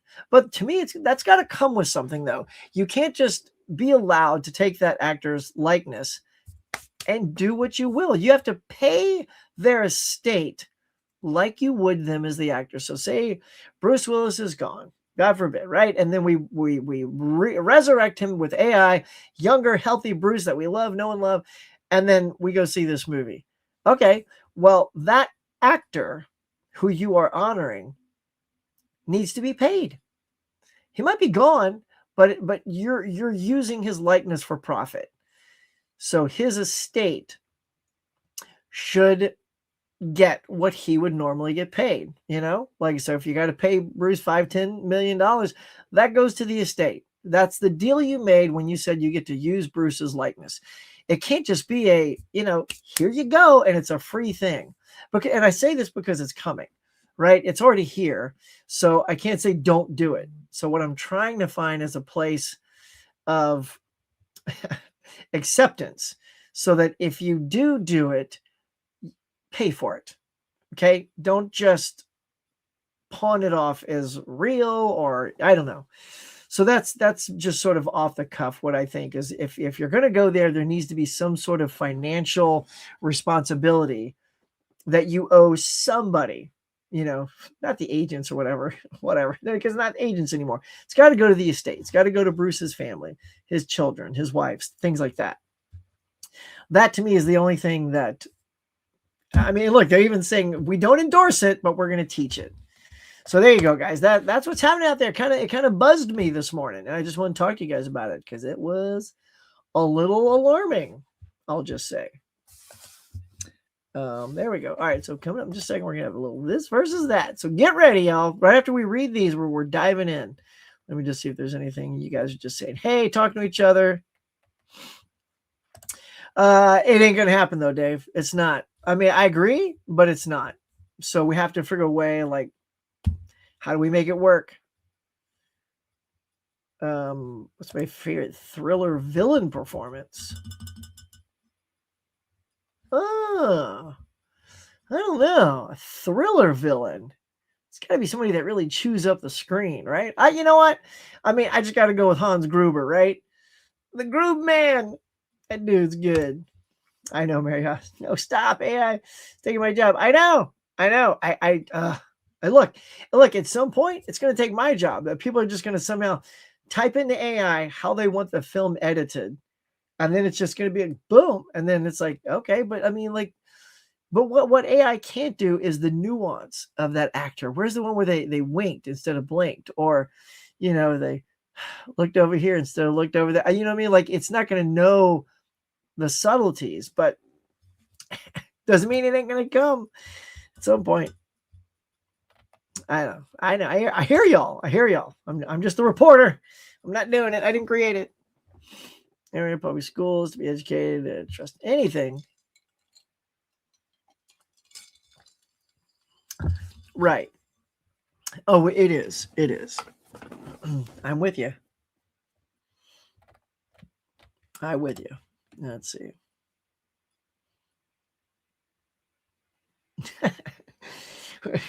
Look where they find. I mean, Clue. Well, let's go with Clue. Clue's great. It's got all kinds of clues, and they find stuff, and they don't find stuff. That's a funny movie. Be a big slap in the face. Yes, I have. So I'm saying there has to be certain things in place that if if you're going to profit from the use of their likenesses, there must be a financial compensation to do that. It can't just be, they paid you $10 million or you paid them $10 million and you can use it. What I don't buy that. I think you have to pay them something to use it. And then as you use it, you continue to pay. It's just like if you paid Bruce Willis a holder's fee, say, here's $5 million to make sure you do my movie next year. He's like, okay. And then he comes, he does your movie, and then you pay him the rest of that salary when you shoot that movie, look, we've already seen it though. I've said this before is, when you watch Star Wars, they put a fake Peter Cushing and a fake Carrie Fisher in there. And in some cases, Grogu, they did a fake Mark Hamill. So they're using it. But those were, I will say, those were for gimmicks. Like, we needed the actual actor for these shots. So we're going to do it. But if it's the whole movie, you're trying to tell me that's the actor, but it's all, I don't want to see it because I'm just going to be staring at it the whole time, looking for the imperfection of the AI performance rather than, no. That's right. Are they doing a George Carlin stand-up special? I don't know. I have not heard that. I mean, Carlin's my favorite stand-up comic of all time. I would be curious to see it, but like, that's what his albums are for. Don't you just listen to his album instead? Timeline's full of newly discovered, newly found. They're all sharper and crisper than the ones back in its day. Oh, he said actual intelligence. All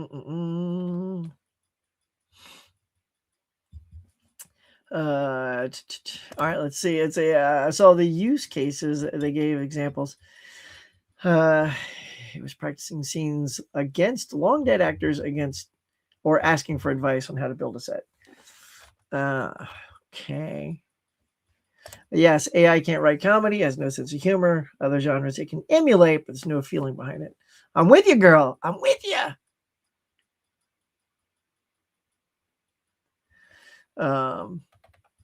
Okay, Saved by the Bell.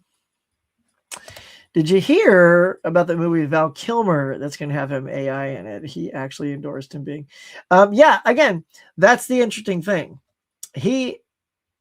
That's why that'll be interesting to watch, because he okayed it.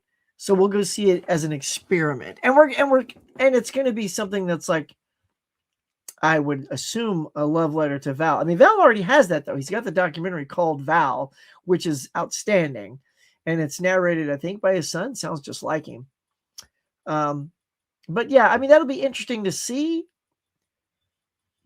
Out of curiosity, because obviously we know what Val looked later in his life. So it's going to be a younger Val. I don't know.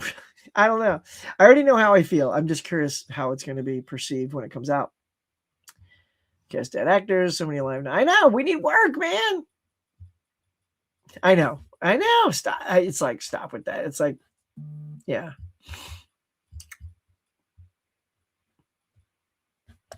So, okay, he says, as an Italian, I highly recommend Live Like a Cop, Die Like a Man. Scorsese recently said he will make that after he's done with his new movie. Oh, okay. All right. Live Like a Cop, Die. I recognize the title. Have not seen it. Oh, are you guys getting into it? Are you guys just doing your own thing here? All right, well, hold on. Let me take you away. All right, I guess you want to go. I guess it's time. So, I mean, who am I to say no? So here we go. All right, gang, it is now the time of the show where we do a little this versus that, where we pit two things against each other, and I will try to come up with the personal choice as to why I want that one over the other one. So let's get to it. First up is the Bourne movies versus Mission Impossible movies. This is a pretty easy slam dunk for me. While I like the Bourne movies, I love the Mission Impossible movies. Until the very last one, I would say they just kept getting better and better and better and better and better. And then the last two, like there's a little tick on Dead Reckoning, but I think another tick down on the Final Reckoning. Nonetheless, the stunts are impeccable. The cast was great. The characters were great. And I loved them. The Bourne movies are good. They're a little inconsistent. Some are made this way and some are made that way. Like Paul Greengrass had a certain way of directing them, and then they get directed slightly different. I also didn't like the way the Bourne movies affected the Bond movies, because the Bourne movie had all that shaky cam garbage, which is too much sometimes. It's like, knock it off. Like, show us what the stunt is. To me, if you shake the cam and you rapid cut, that means you don't have good stuntmen and you don't have good choreography. And I'm telling you right now, it was probably very well choreographed with some really excellent stuntmen, but that sort of rapid cut and camera shake destroys that energy for me. I'm a purist. I'm the Jackie Chan house, where you put the camera here and you let them do their thing. And Mission Impossible is so much better at doing that. So the winner here, hands down, is Mission Impossible. All right, let's move on. Okay. Joaquin Phoenix versus Heath Ledger's Joker. All right, Mr. Pizza, we are talking about the two Jokers here. Two iconic Jokers, both of which who won Oscars. They're both Oscar-winning Joker performances. And while I respect what Joaquin did, Heath's Joker is a better Joker. To me, it feels more like a Batman Joker, whereas Heath Ledger's Joker, honestly, it just feels like a wholly different take on that character, which is fine. It's more like a, if you've seen The King of Comedy, it's got that kind of vibe to it. And it's okay. I like the performance, but for me, if I'm going for a Joker performance, Heath Ledger takes the cake. All right. American Bandstand versus Solid Gold. That's kind of hilarious. All right. I mean, they're pretty much on equal ground, right? American Bandstand, everybody's just dancing, playing the songs. Sometimes the band would come out and you dance. That's a good way to get new songs of the week played. Solid Gold, though, you had the Solid Gold dancers. They came out and did their thing. Dionne Warwick, I think, was host of that. I know it changed hosts, right, at some point. Solid Gold. All right. I'm just going to go with American Bandstand for this, because the dancers are us. Solid Gold, you got Solid Gold dancers. But, American Bandstand, it's the real people. None of that AI dancing. All right. Let's see. Okay, we're doing it. Okay. I don't know what that is.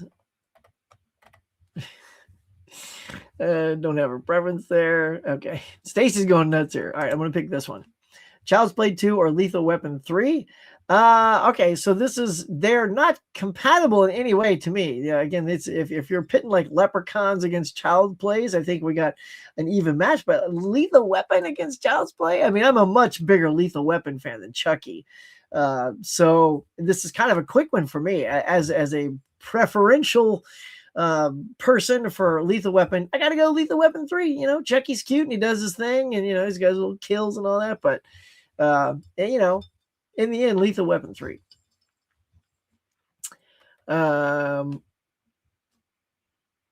Okay, I'll deviate just for a second with this. They already released the George Carlin AI special. It's called I'm Glad I'm Dead. It's on YouTube.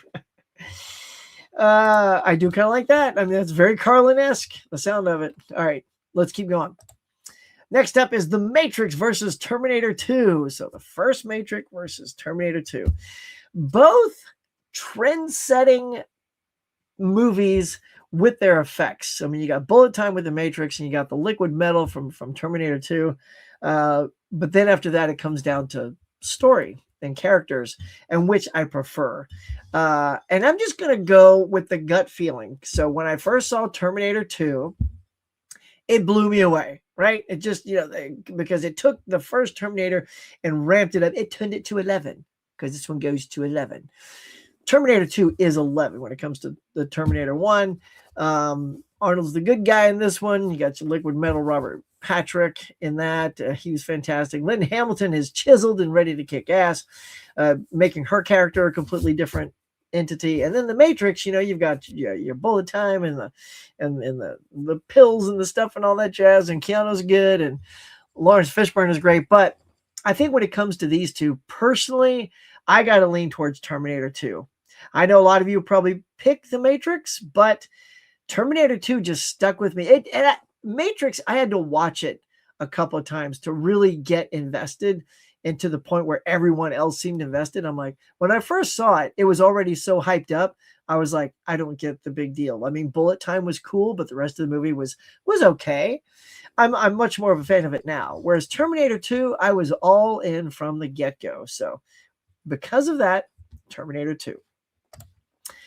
All right, Hasham's going old school. Universal horror icons Bela Lugosi versus Boris Karloff. Now, when you look at these, obviously they're known for Dracula and Frankenstein's monster here. And it's got to be almost like what happens after that. And I just think that Boris Karloff had a better filmography outside of Frankenstein than Bela did outside of Dracula. Now, Bela did go on to do like other parts in other horror movies. He even played Frankenstein at one point. He's not good as Frankenstein. He just wasn't a good Frankenstein. But yeah, I would have to say, because of the filmography that exceeds the monster movies, like I just recently watched Targets with Boris Karloff, where he's sort of like this horror actor who's aging out of the industry, and what you do with that. And it was really good. It was very fascinating. And unfortunately, like Bella's last movie was Plan 9 from Outer Space. Not so good. So with that, Boris Karloff takes the victory. Okay. Ice baby. You can't touch this. Well, you guys are doing some good ones today. A little different. I like this. I'm not gonna lie. I freaking love Ice Baby. I'm singing the hell out of that. And you can't touch this. They're both like earworms that just stay in your head. You want to kind of get up and move. You guys are gonna laugh, but I think I'm gonna pick Ice Baby on this one.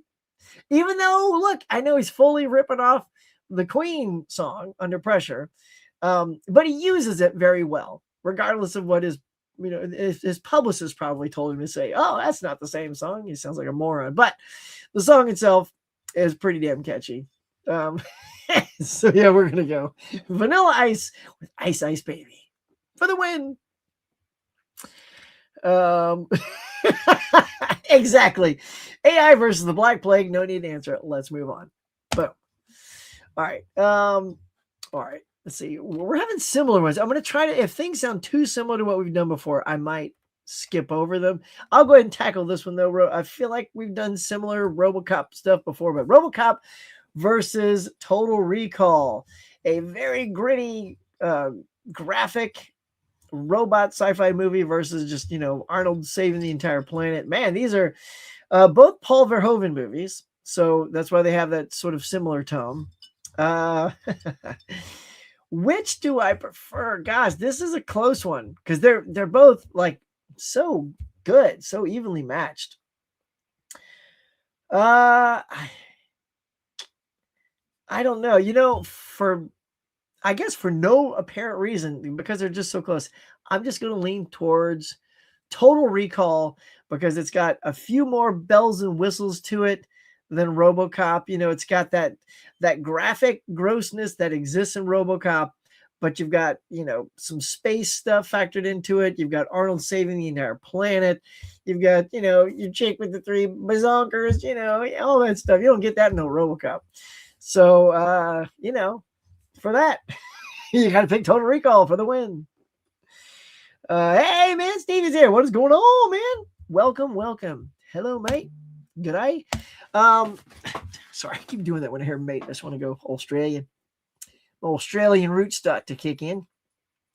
And off I go. Let's see. Balto versus Hachia Dog's Tail. I can't pick. I don't have a dog in the race. You haven't seen either. This is terrible. This is terrible, Hoss. I can't pick either because I haven't seen both of these in their entirety.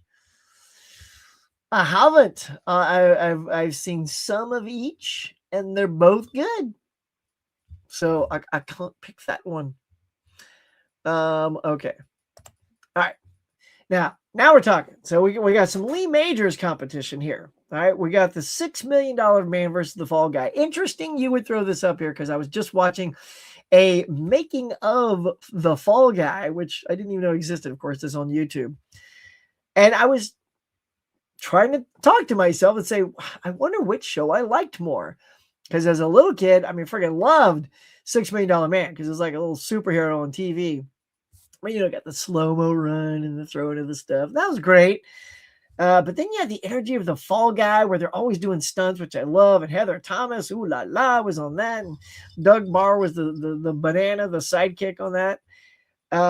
And so I think as much as I enjoyed the $6 Million Man in the 70s, it is played with that little 70s pacing sometimes. I just think that the Fall Guy had more fun with itself. The action adventure of it was on point every week. And, you know, Lee Majors is singing the theme song. So how can you go wrong with that? So let's go the Fall Guy. Yeah, went with the Fall Guy, takes the win. Oh, I hate skipping some of these because like you said, I haven't seen. I can't do this one either. Man, I'm sorry, I couldn't do it. I gotta see them. All right, Michael Jordan versus LeBron James. I think you're just it depends on which camp you grew up with. Look, in the 90s, Jordan was a force to be reckoned with, and I think he's passed that legacy on to like Kobe Bryant and now to LeBron James. And I just, as good as they are, I feel like they all, and even, you know, Michael Jordan harkens back to other players like, you know, and now I'm going to blank on my basketball, Magic Johnson and people like that. But of these two guys, because I grew up with this guy, it's got to be Michael Jordan. Michael Jordan is the GOAT. I know if you're a LeBron James fan, that's cool. Good on you. But for me, there ain't no LeBron James without Michael Jordan. All right, Mortal Kombat. Stop it. Don't give me the bad stuff. Neither. They both suck. Air Force One and In the Line of Fire. Good picks. You know, Air Force One, you know, get off my plane, and Line of Fire, hey, you shot me in the face, or whatever it was. No catchphrases in that movie. And The Line of Fire is a good movie as well, but I don't think it has the same thrill factor that on a minute by minute basis that Air Force One has. I think Air Force One just sort of ratchets up that sort of thriller aspect a little bit more than In the Line of Fire does. A little bit. In the Line of Fire feels a little more grounded. So if I'm just comparing the two and have a desire to watch, boom, you throw two on the table, pick one, I'll most likely gravitate towards Air Force One every time. So Air Force One takes the win. Okay, so these are SpongeBob references. Yes, I'm guessing the Big Kahuna Burger and the Krabby Patty. I did not grow up with SpongeBob, but just going off of the terms, it sounds like I would love myself a Big Kahuna Burger. So that's how I got to pick. Steve Martin or Bill Murray. Okay, now we're getting some iconic. You guys are doing good today. You got your iconic comedians here, and I call them just comedian actors, you know. So although Steve Martin's done stand-up, which I don't believe Bill Murray has, really. I mean, I've never seen a Bill Murray comedy album, but anyway, I'll compare their comedy and their history. I have a pretty strong lean towards one of these two. Which one do you think it is? I'll pause for a second just to see if somebody wants to type in, who do you think I'm going to lean towards, Steve Martin or Bill Murray? I'll wait to see the first comment before I tell you mine. So, of course, I grew up with Bill Murray on Saturday Night Live. Once he took over for Chevy Chase, he was brilliant. Steve Martin, of course, I grew up with his comedy albums, and and that changed my world. They wanted me to get into stand-up and all that stuff. Okay, somebody already knows. And yes, you are guessing correctly at the bottom. Of these two, Steve Martin 100% takes the win. I think he's done impeccable work comedically, dramatically. Bill Murray also has done some pretty good stuff on both sides, but Steve Martin is just, he speaks to me as a comic. Those first 3 albums are some of the best comedy albums of all time. I love those things to death. I played them to death as a child. And like I said, he between Steve Martin, George Carlin, and Richard Pryor, those 3 wanted me to get into stand-up, so that did not last very long because it's a very tough industry to do, but for the win, Steve Martin. All right, let's see. Austin Powers versus Naked Gun. Okay, so we got sort of a spoof on the spy stuff and then a spoof on the cop stuff. This is easy. I'm going to just take the first 2 movies so that we're fair. So no remakes, no sequels. We'll take the first Austin versus the first Naked Gun movie. And with these 2, unfortunately, when I first saw one of these movies, I was not that impressed. People were hyping this up as being super funny, and I thought it was just okay. The other one, from the get-go, I laughed my ass off, and it was nonstop for the entire movie. And that movie was Naked Gun. That's right, Naked freaking Gun. Leslie Nielsen, come on, the people who brought us Airplane brought us the Naked Gun movies, and I was a big fan of those at the time. And Austin, I just thought was okay. I had a couple laughs. I thought Austin Powers, The Spy Who Shagged Me, was way better. It was funnier. Yeah, the mini-me. I don't know. I thought he dialed up the humor, and I had to warm up to Austin Powers. Whereas Naked Gun and the sequels and the reboot, now that we've already made our decision, were fantastic. The reboot was excellent. So easily, Naked Gun takes the win. Okay. Alf versus E.T. Ah! Ouch. All right, Alf versus E.T. So you got your goofy Alf puppet from TV, and you got your silly Einstein-looking head E.T. from the movies. I don't know. Like, they're both charming in their own way, but I'll just say this. I was more emotionally invested in E.T. than Alf. Alf was kind of a goofball, and he loved to, wanted to eat cats and all that stuff. But E.T., man, he wanted to eat Reese's Pieces, and that turned me on to Reese's Pieces. And now I love Reese's Pieces. So, and I don't want to eat cats. So there you go. But yeah, just the movie E.T. itself, also when I was growing up, it was a huge movie. It touched the hearts of everybody. This thing became a juggernaut, and everybody loved it for a reason. So I think we got to go E.T. on this one. All right. It's always a food one here.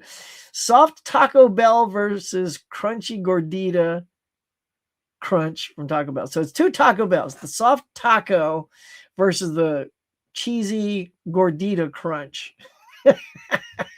See, you guys always make me want to now go out and get some Taco Bell. Look, get that soft taco out of here, man. If you're going to put 2 of these up, you go the cheesy Gordita Crunch. That just sounds worse for you. Sounds like you'll be on the potty for hours, as you will for both. But I mean, if you're going to go, you might as well make it worth it. And throw in that silly, cheesy Gordita Crunch. All right. The Jerk versus Dirty Rotten Scoundrels. Okay. 2 great Steve Martin movies, man. These are bangers all the way.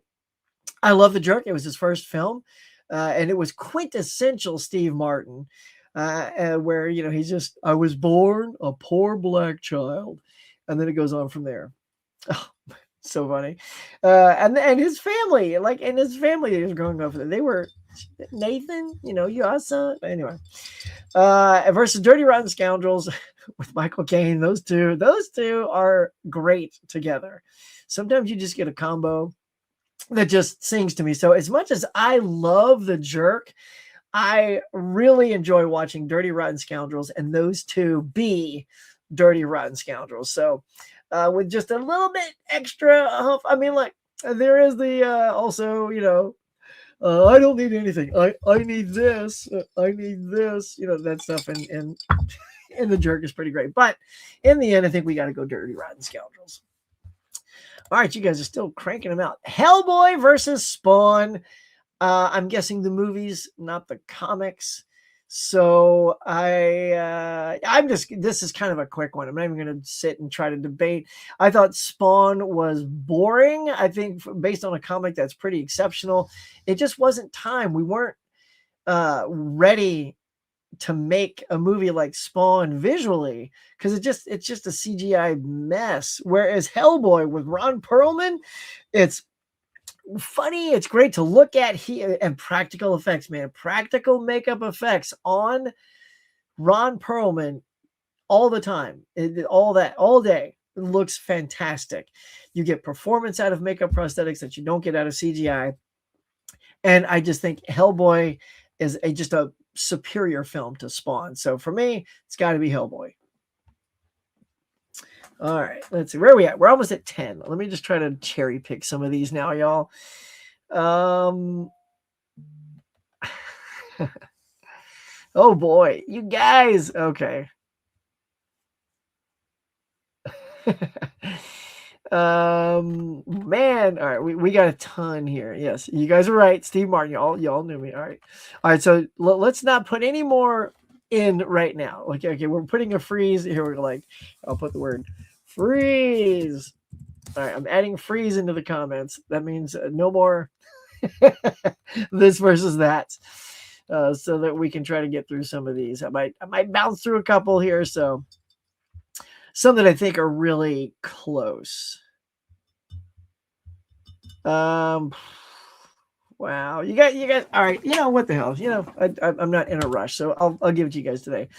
All right, we're just gonna skip to this one. So 1917 versus Private Ryan, I'm doing because I haven't enjoyed a war. I'm not a big war movie guy, but when I see a good one, I get very invested, and I think it's moving and fantastic. And 1917 is probably my favorite one since Private Ryan. Yeah, I don't really count Oppenheimer as like a war movie, but yeah, that was great. I love the gimmick of it being one long take. That was done extremely well. Private Ryan, you know, the search for Ryan and the cast was unbelievable. Private Ryan. Wow.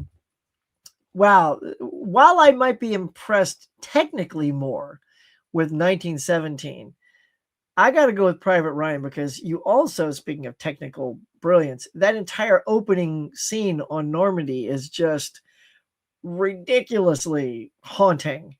And then, of course, the rest of the movies is an emotional roller coaster as well. And while you invest yourself with these two guys in 1917, there's more. You invest with more people in Private Ryan. So all of their losses become just a gut punch. So for this one, I'm going to go Private Ryan for the win. I don't even know how to like compare those two. Sorry, Stacy.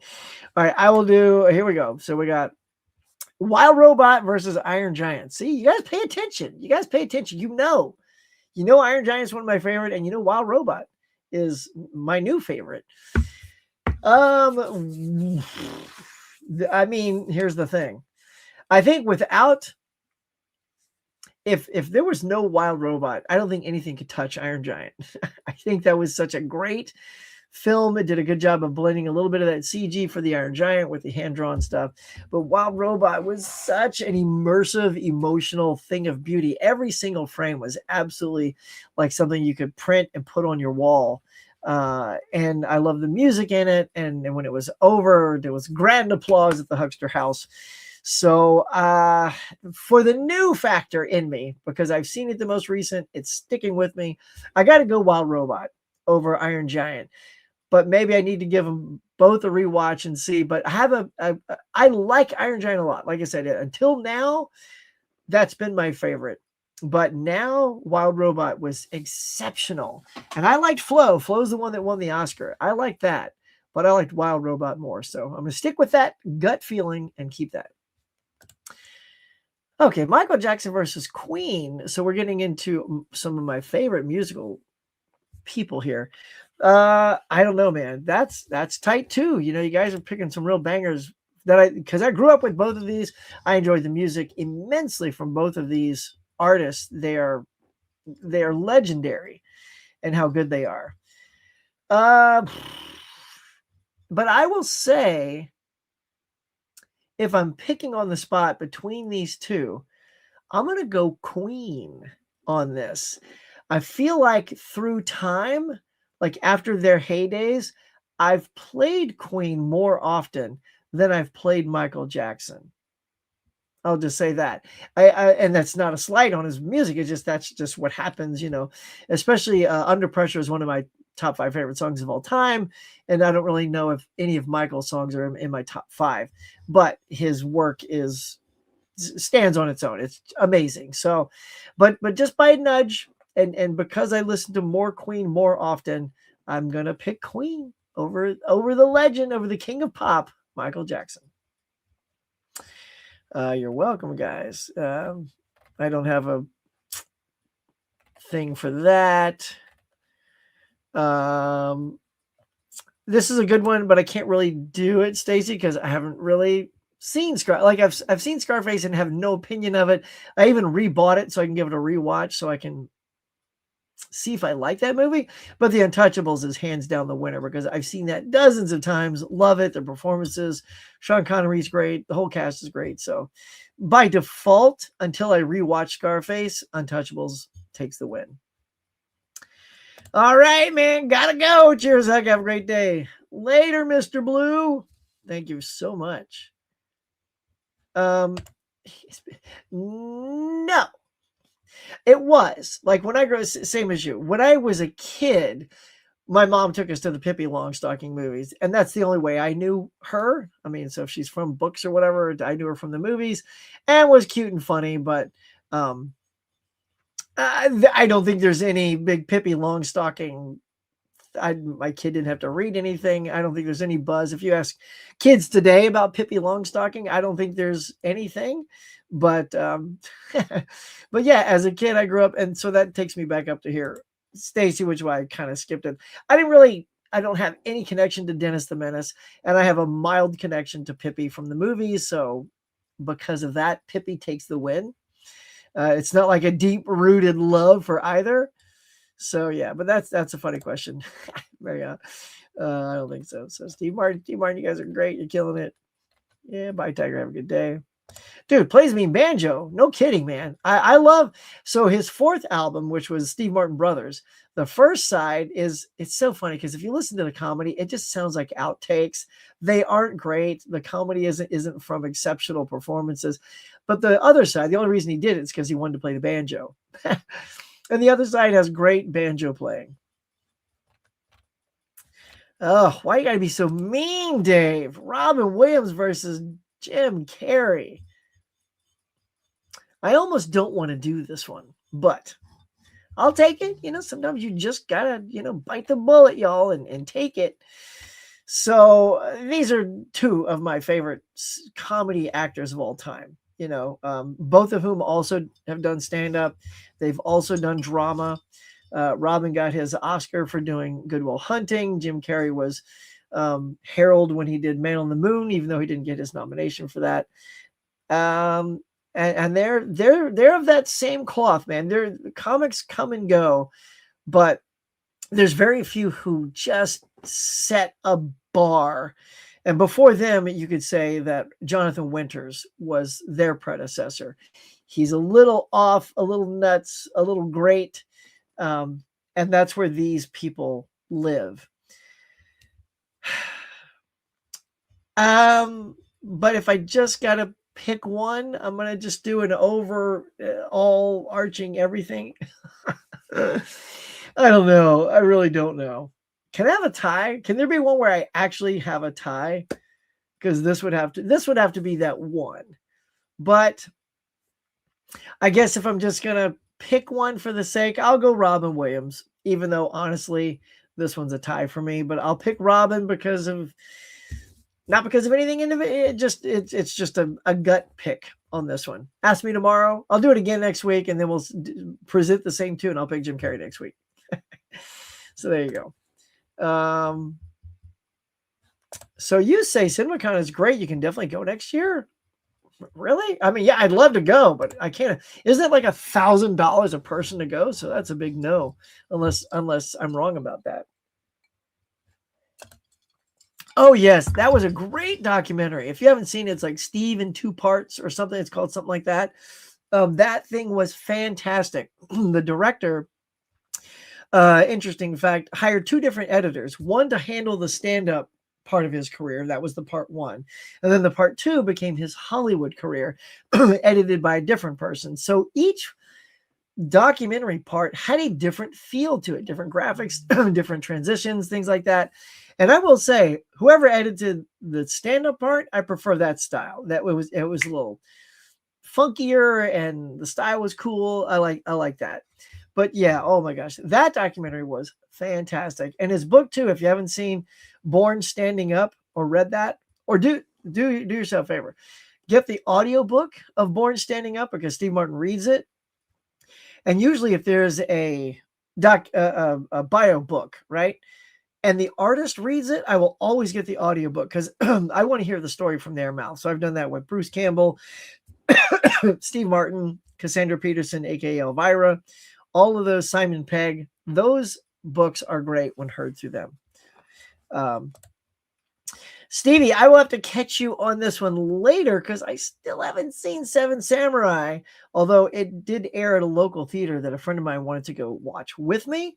So once I see that, I will weigh in. And honestly, The Magnificent Seven, I probably saw that on TV, so it doesn't even have a lasting impression. So I probably need to rewatch that as well.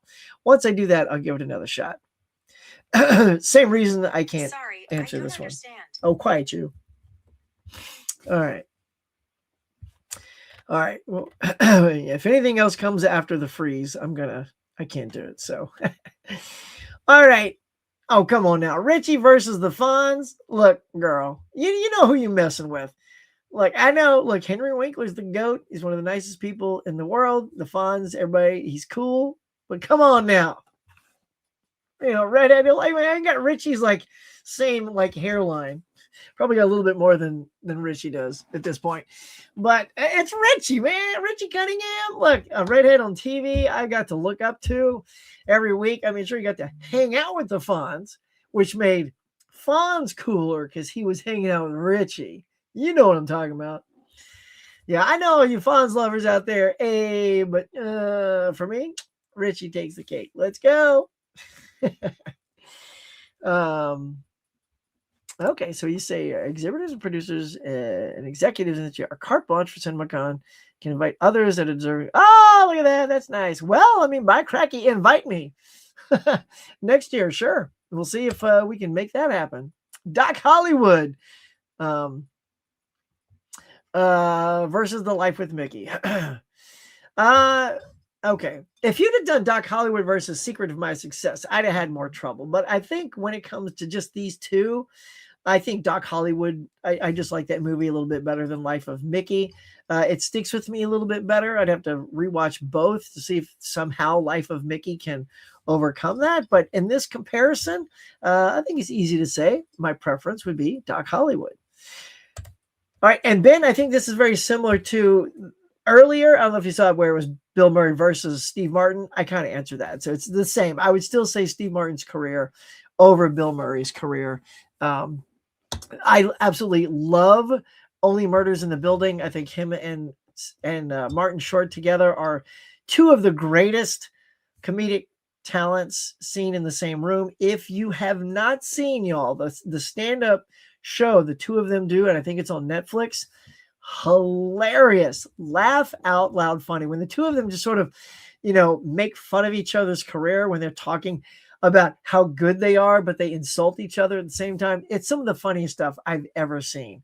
I mean, tears were flowing from watching that. So yeah, for me, the career, if we're comparing careers all day, I got to go Steve. As much as I love Bill Murray, I think Steve Martin has had a much more impressive career for me. All right, y'all.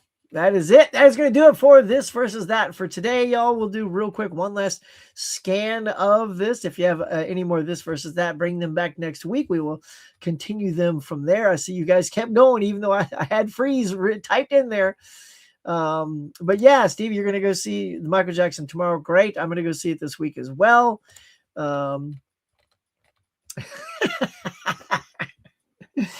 All right, so Stacy, just bring this back. That's all I'm gonna say. Bring that back. I know. Look, like you guys put me between you challenge me, and sometimes when I pick, I'm not happy about having to pick because you get that close. So, do we like or slam? I say slam that like. All right, y'all.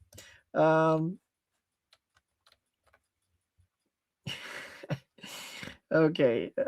We got a little Pippi knowledge here. Pippi and other Astrid Lindgren is bigger here for sure. Sweden has Pippi et al. And we have the Moomins. They're huge in Japan. Okay. Yeah. Pippi has lost, I think, its thing here. Well, hello there. What's up, Allie? What's going on, girl? Welcome to the show. I know we're near the end here, so I thank you for popping in. Mucho gracias. Come on, bring some of that back, y'all. You have to bring that back. That's a weird matchup, though. Let's see. You guys are still bringing it. Yeah, I get you there. It probably will be for me too. Like when I hear about Seven Samurai and what I hear about Magnificent Seven, I think Magnificent Seven is more like a cool, fun popcorn Western, but Seven Samurai is deep and influential and all that stuff. But again, I am skipping over all your other this versus that, y'all, because we got to save it for next week. I'm just seeing if there's any last minute, comments I can chat with you guys about.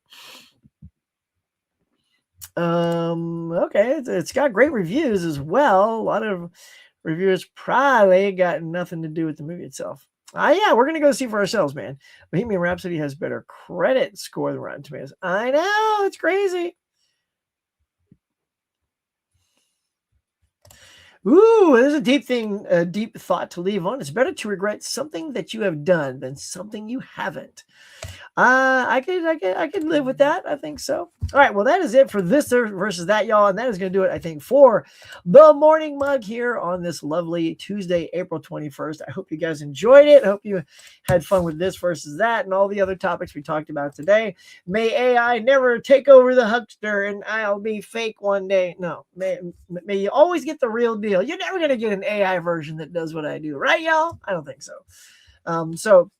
Yeah, you guys are great. Thanks for always coming back every week. I love all the new faces that popped in today. Always appreciate that. And so until next week, my friends, is there any other thing? No, that's going to do it. Thank you so much for being here. And I will catch you guys all next week. Bob, roll the closer. This is for my members out there. Thank you to all my Cafe members for their support. And if you'd like to be a Cafe member to help support the channel, please consider hitting that join button now.